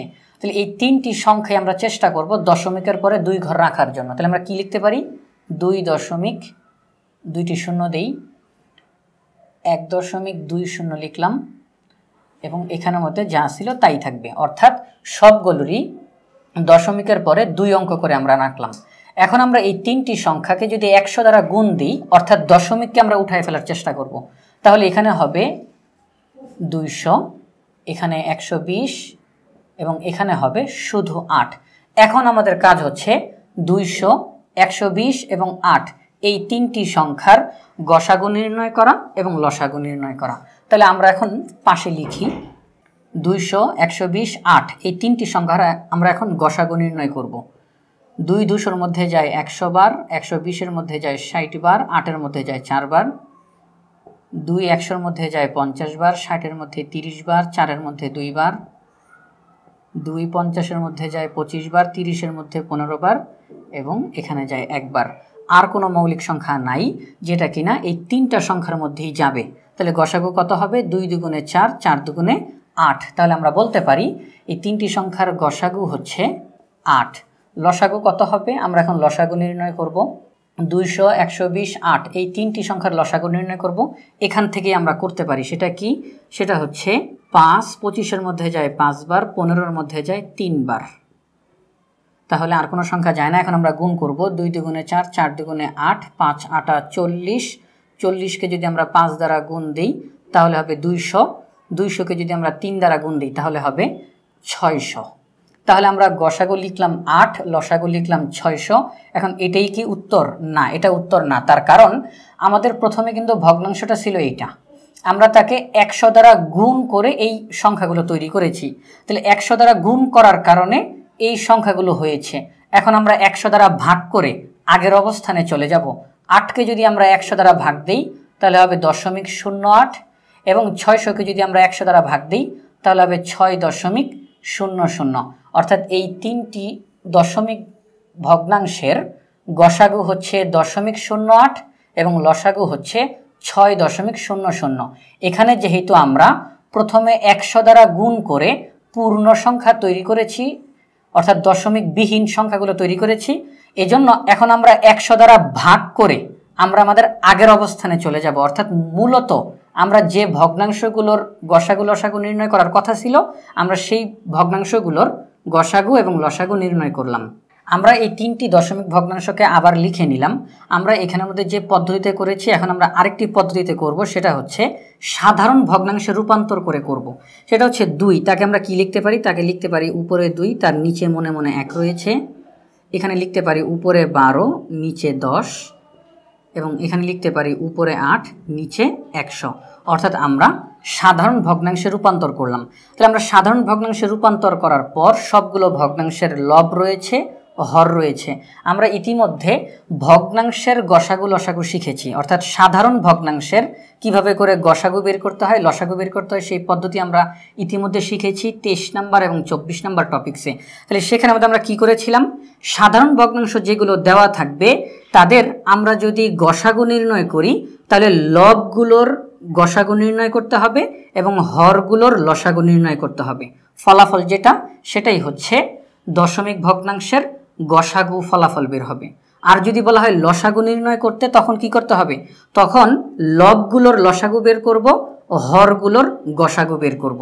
যে ফলাফল হবে সেটি হচ্ছে দশমিক ভগ্নাংশের লসাগু। অর্থাৎ আমরা এভাবে এই পদ্ধতিতেও করতে পারি, আবার সাধারণ ভগ্নাংশে রূপান্তর করে এই পদ্ধতিতেও আমরা করতে পারি।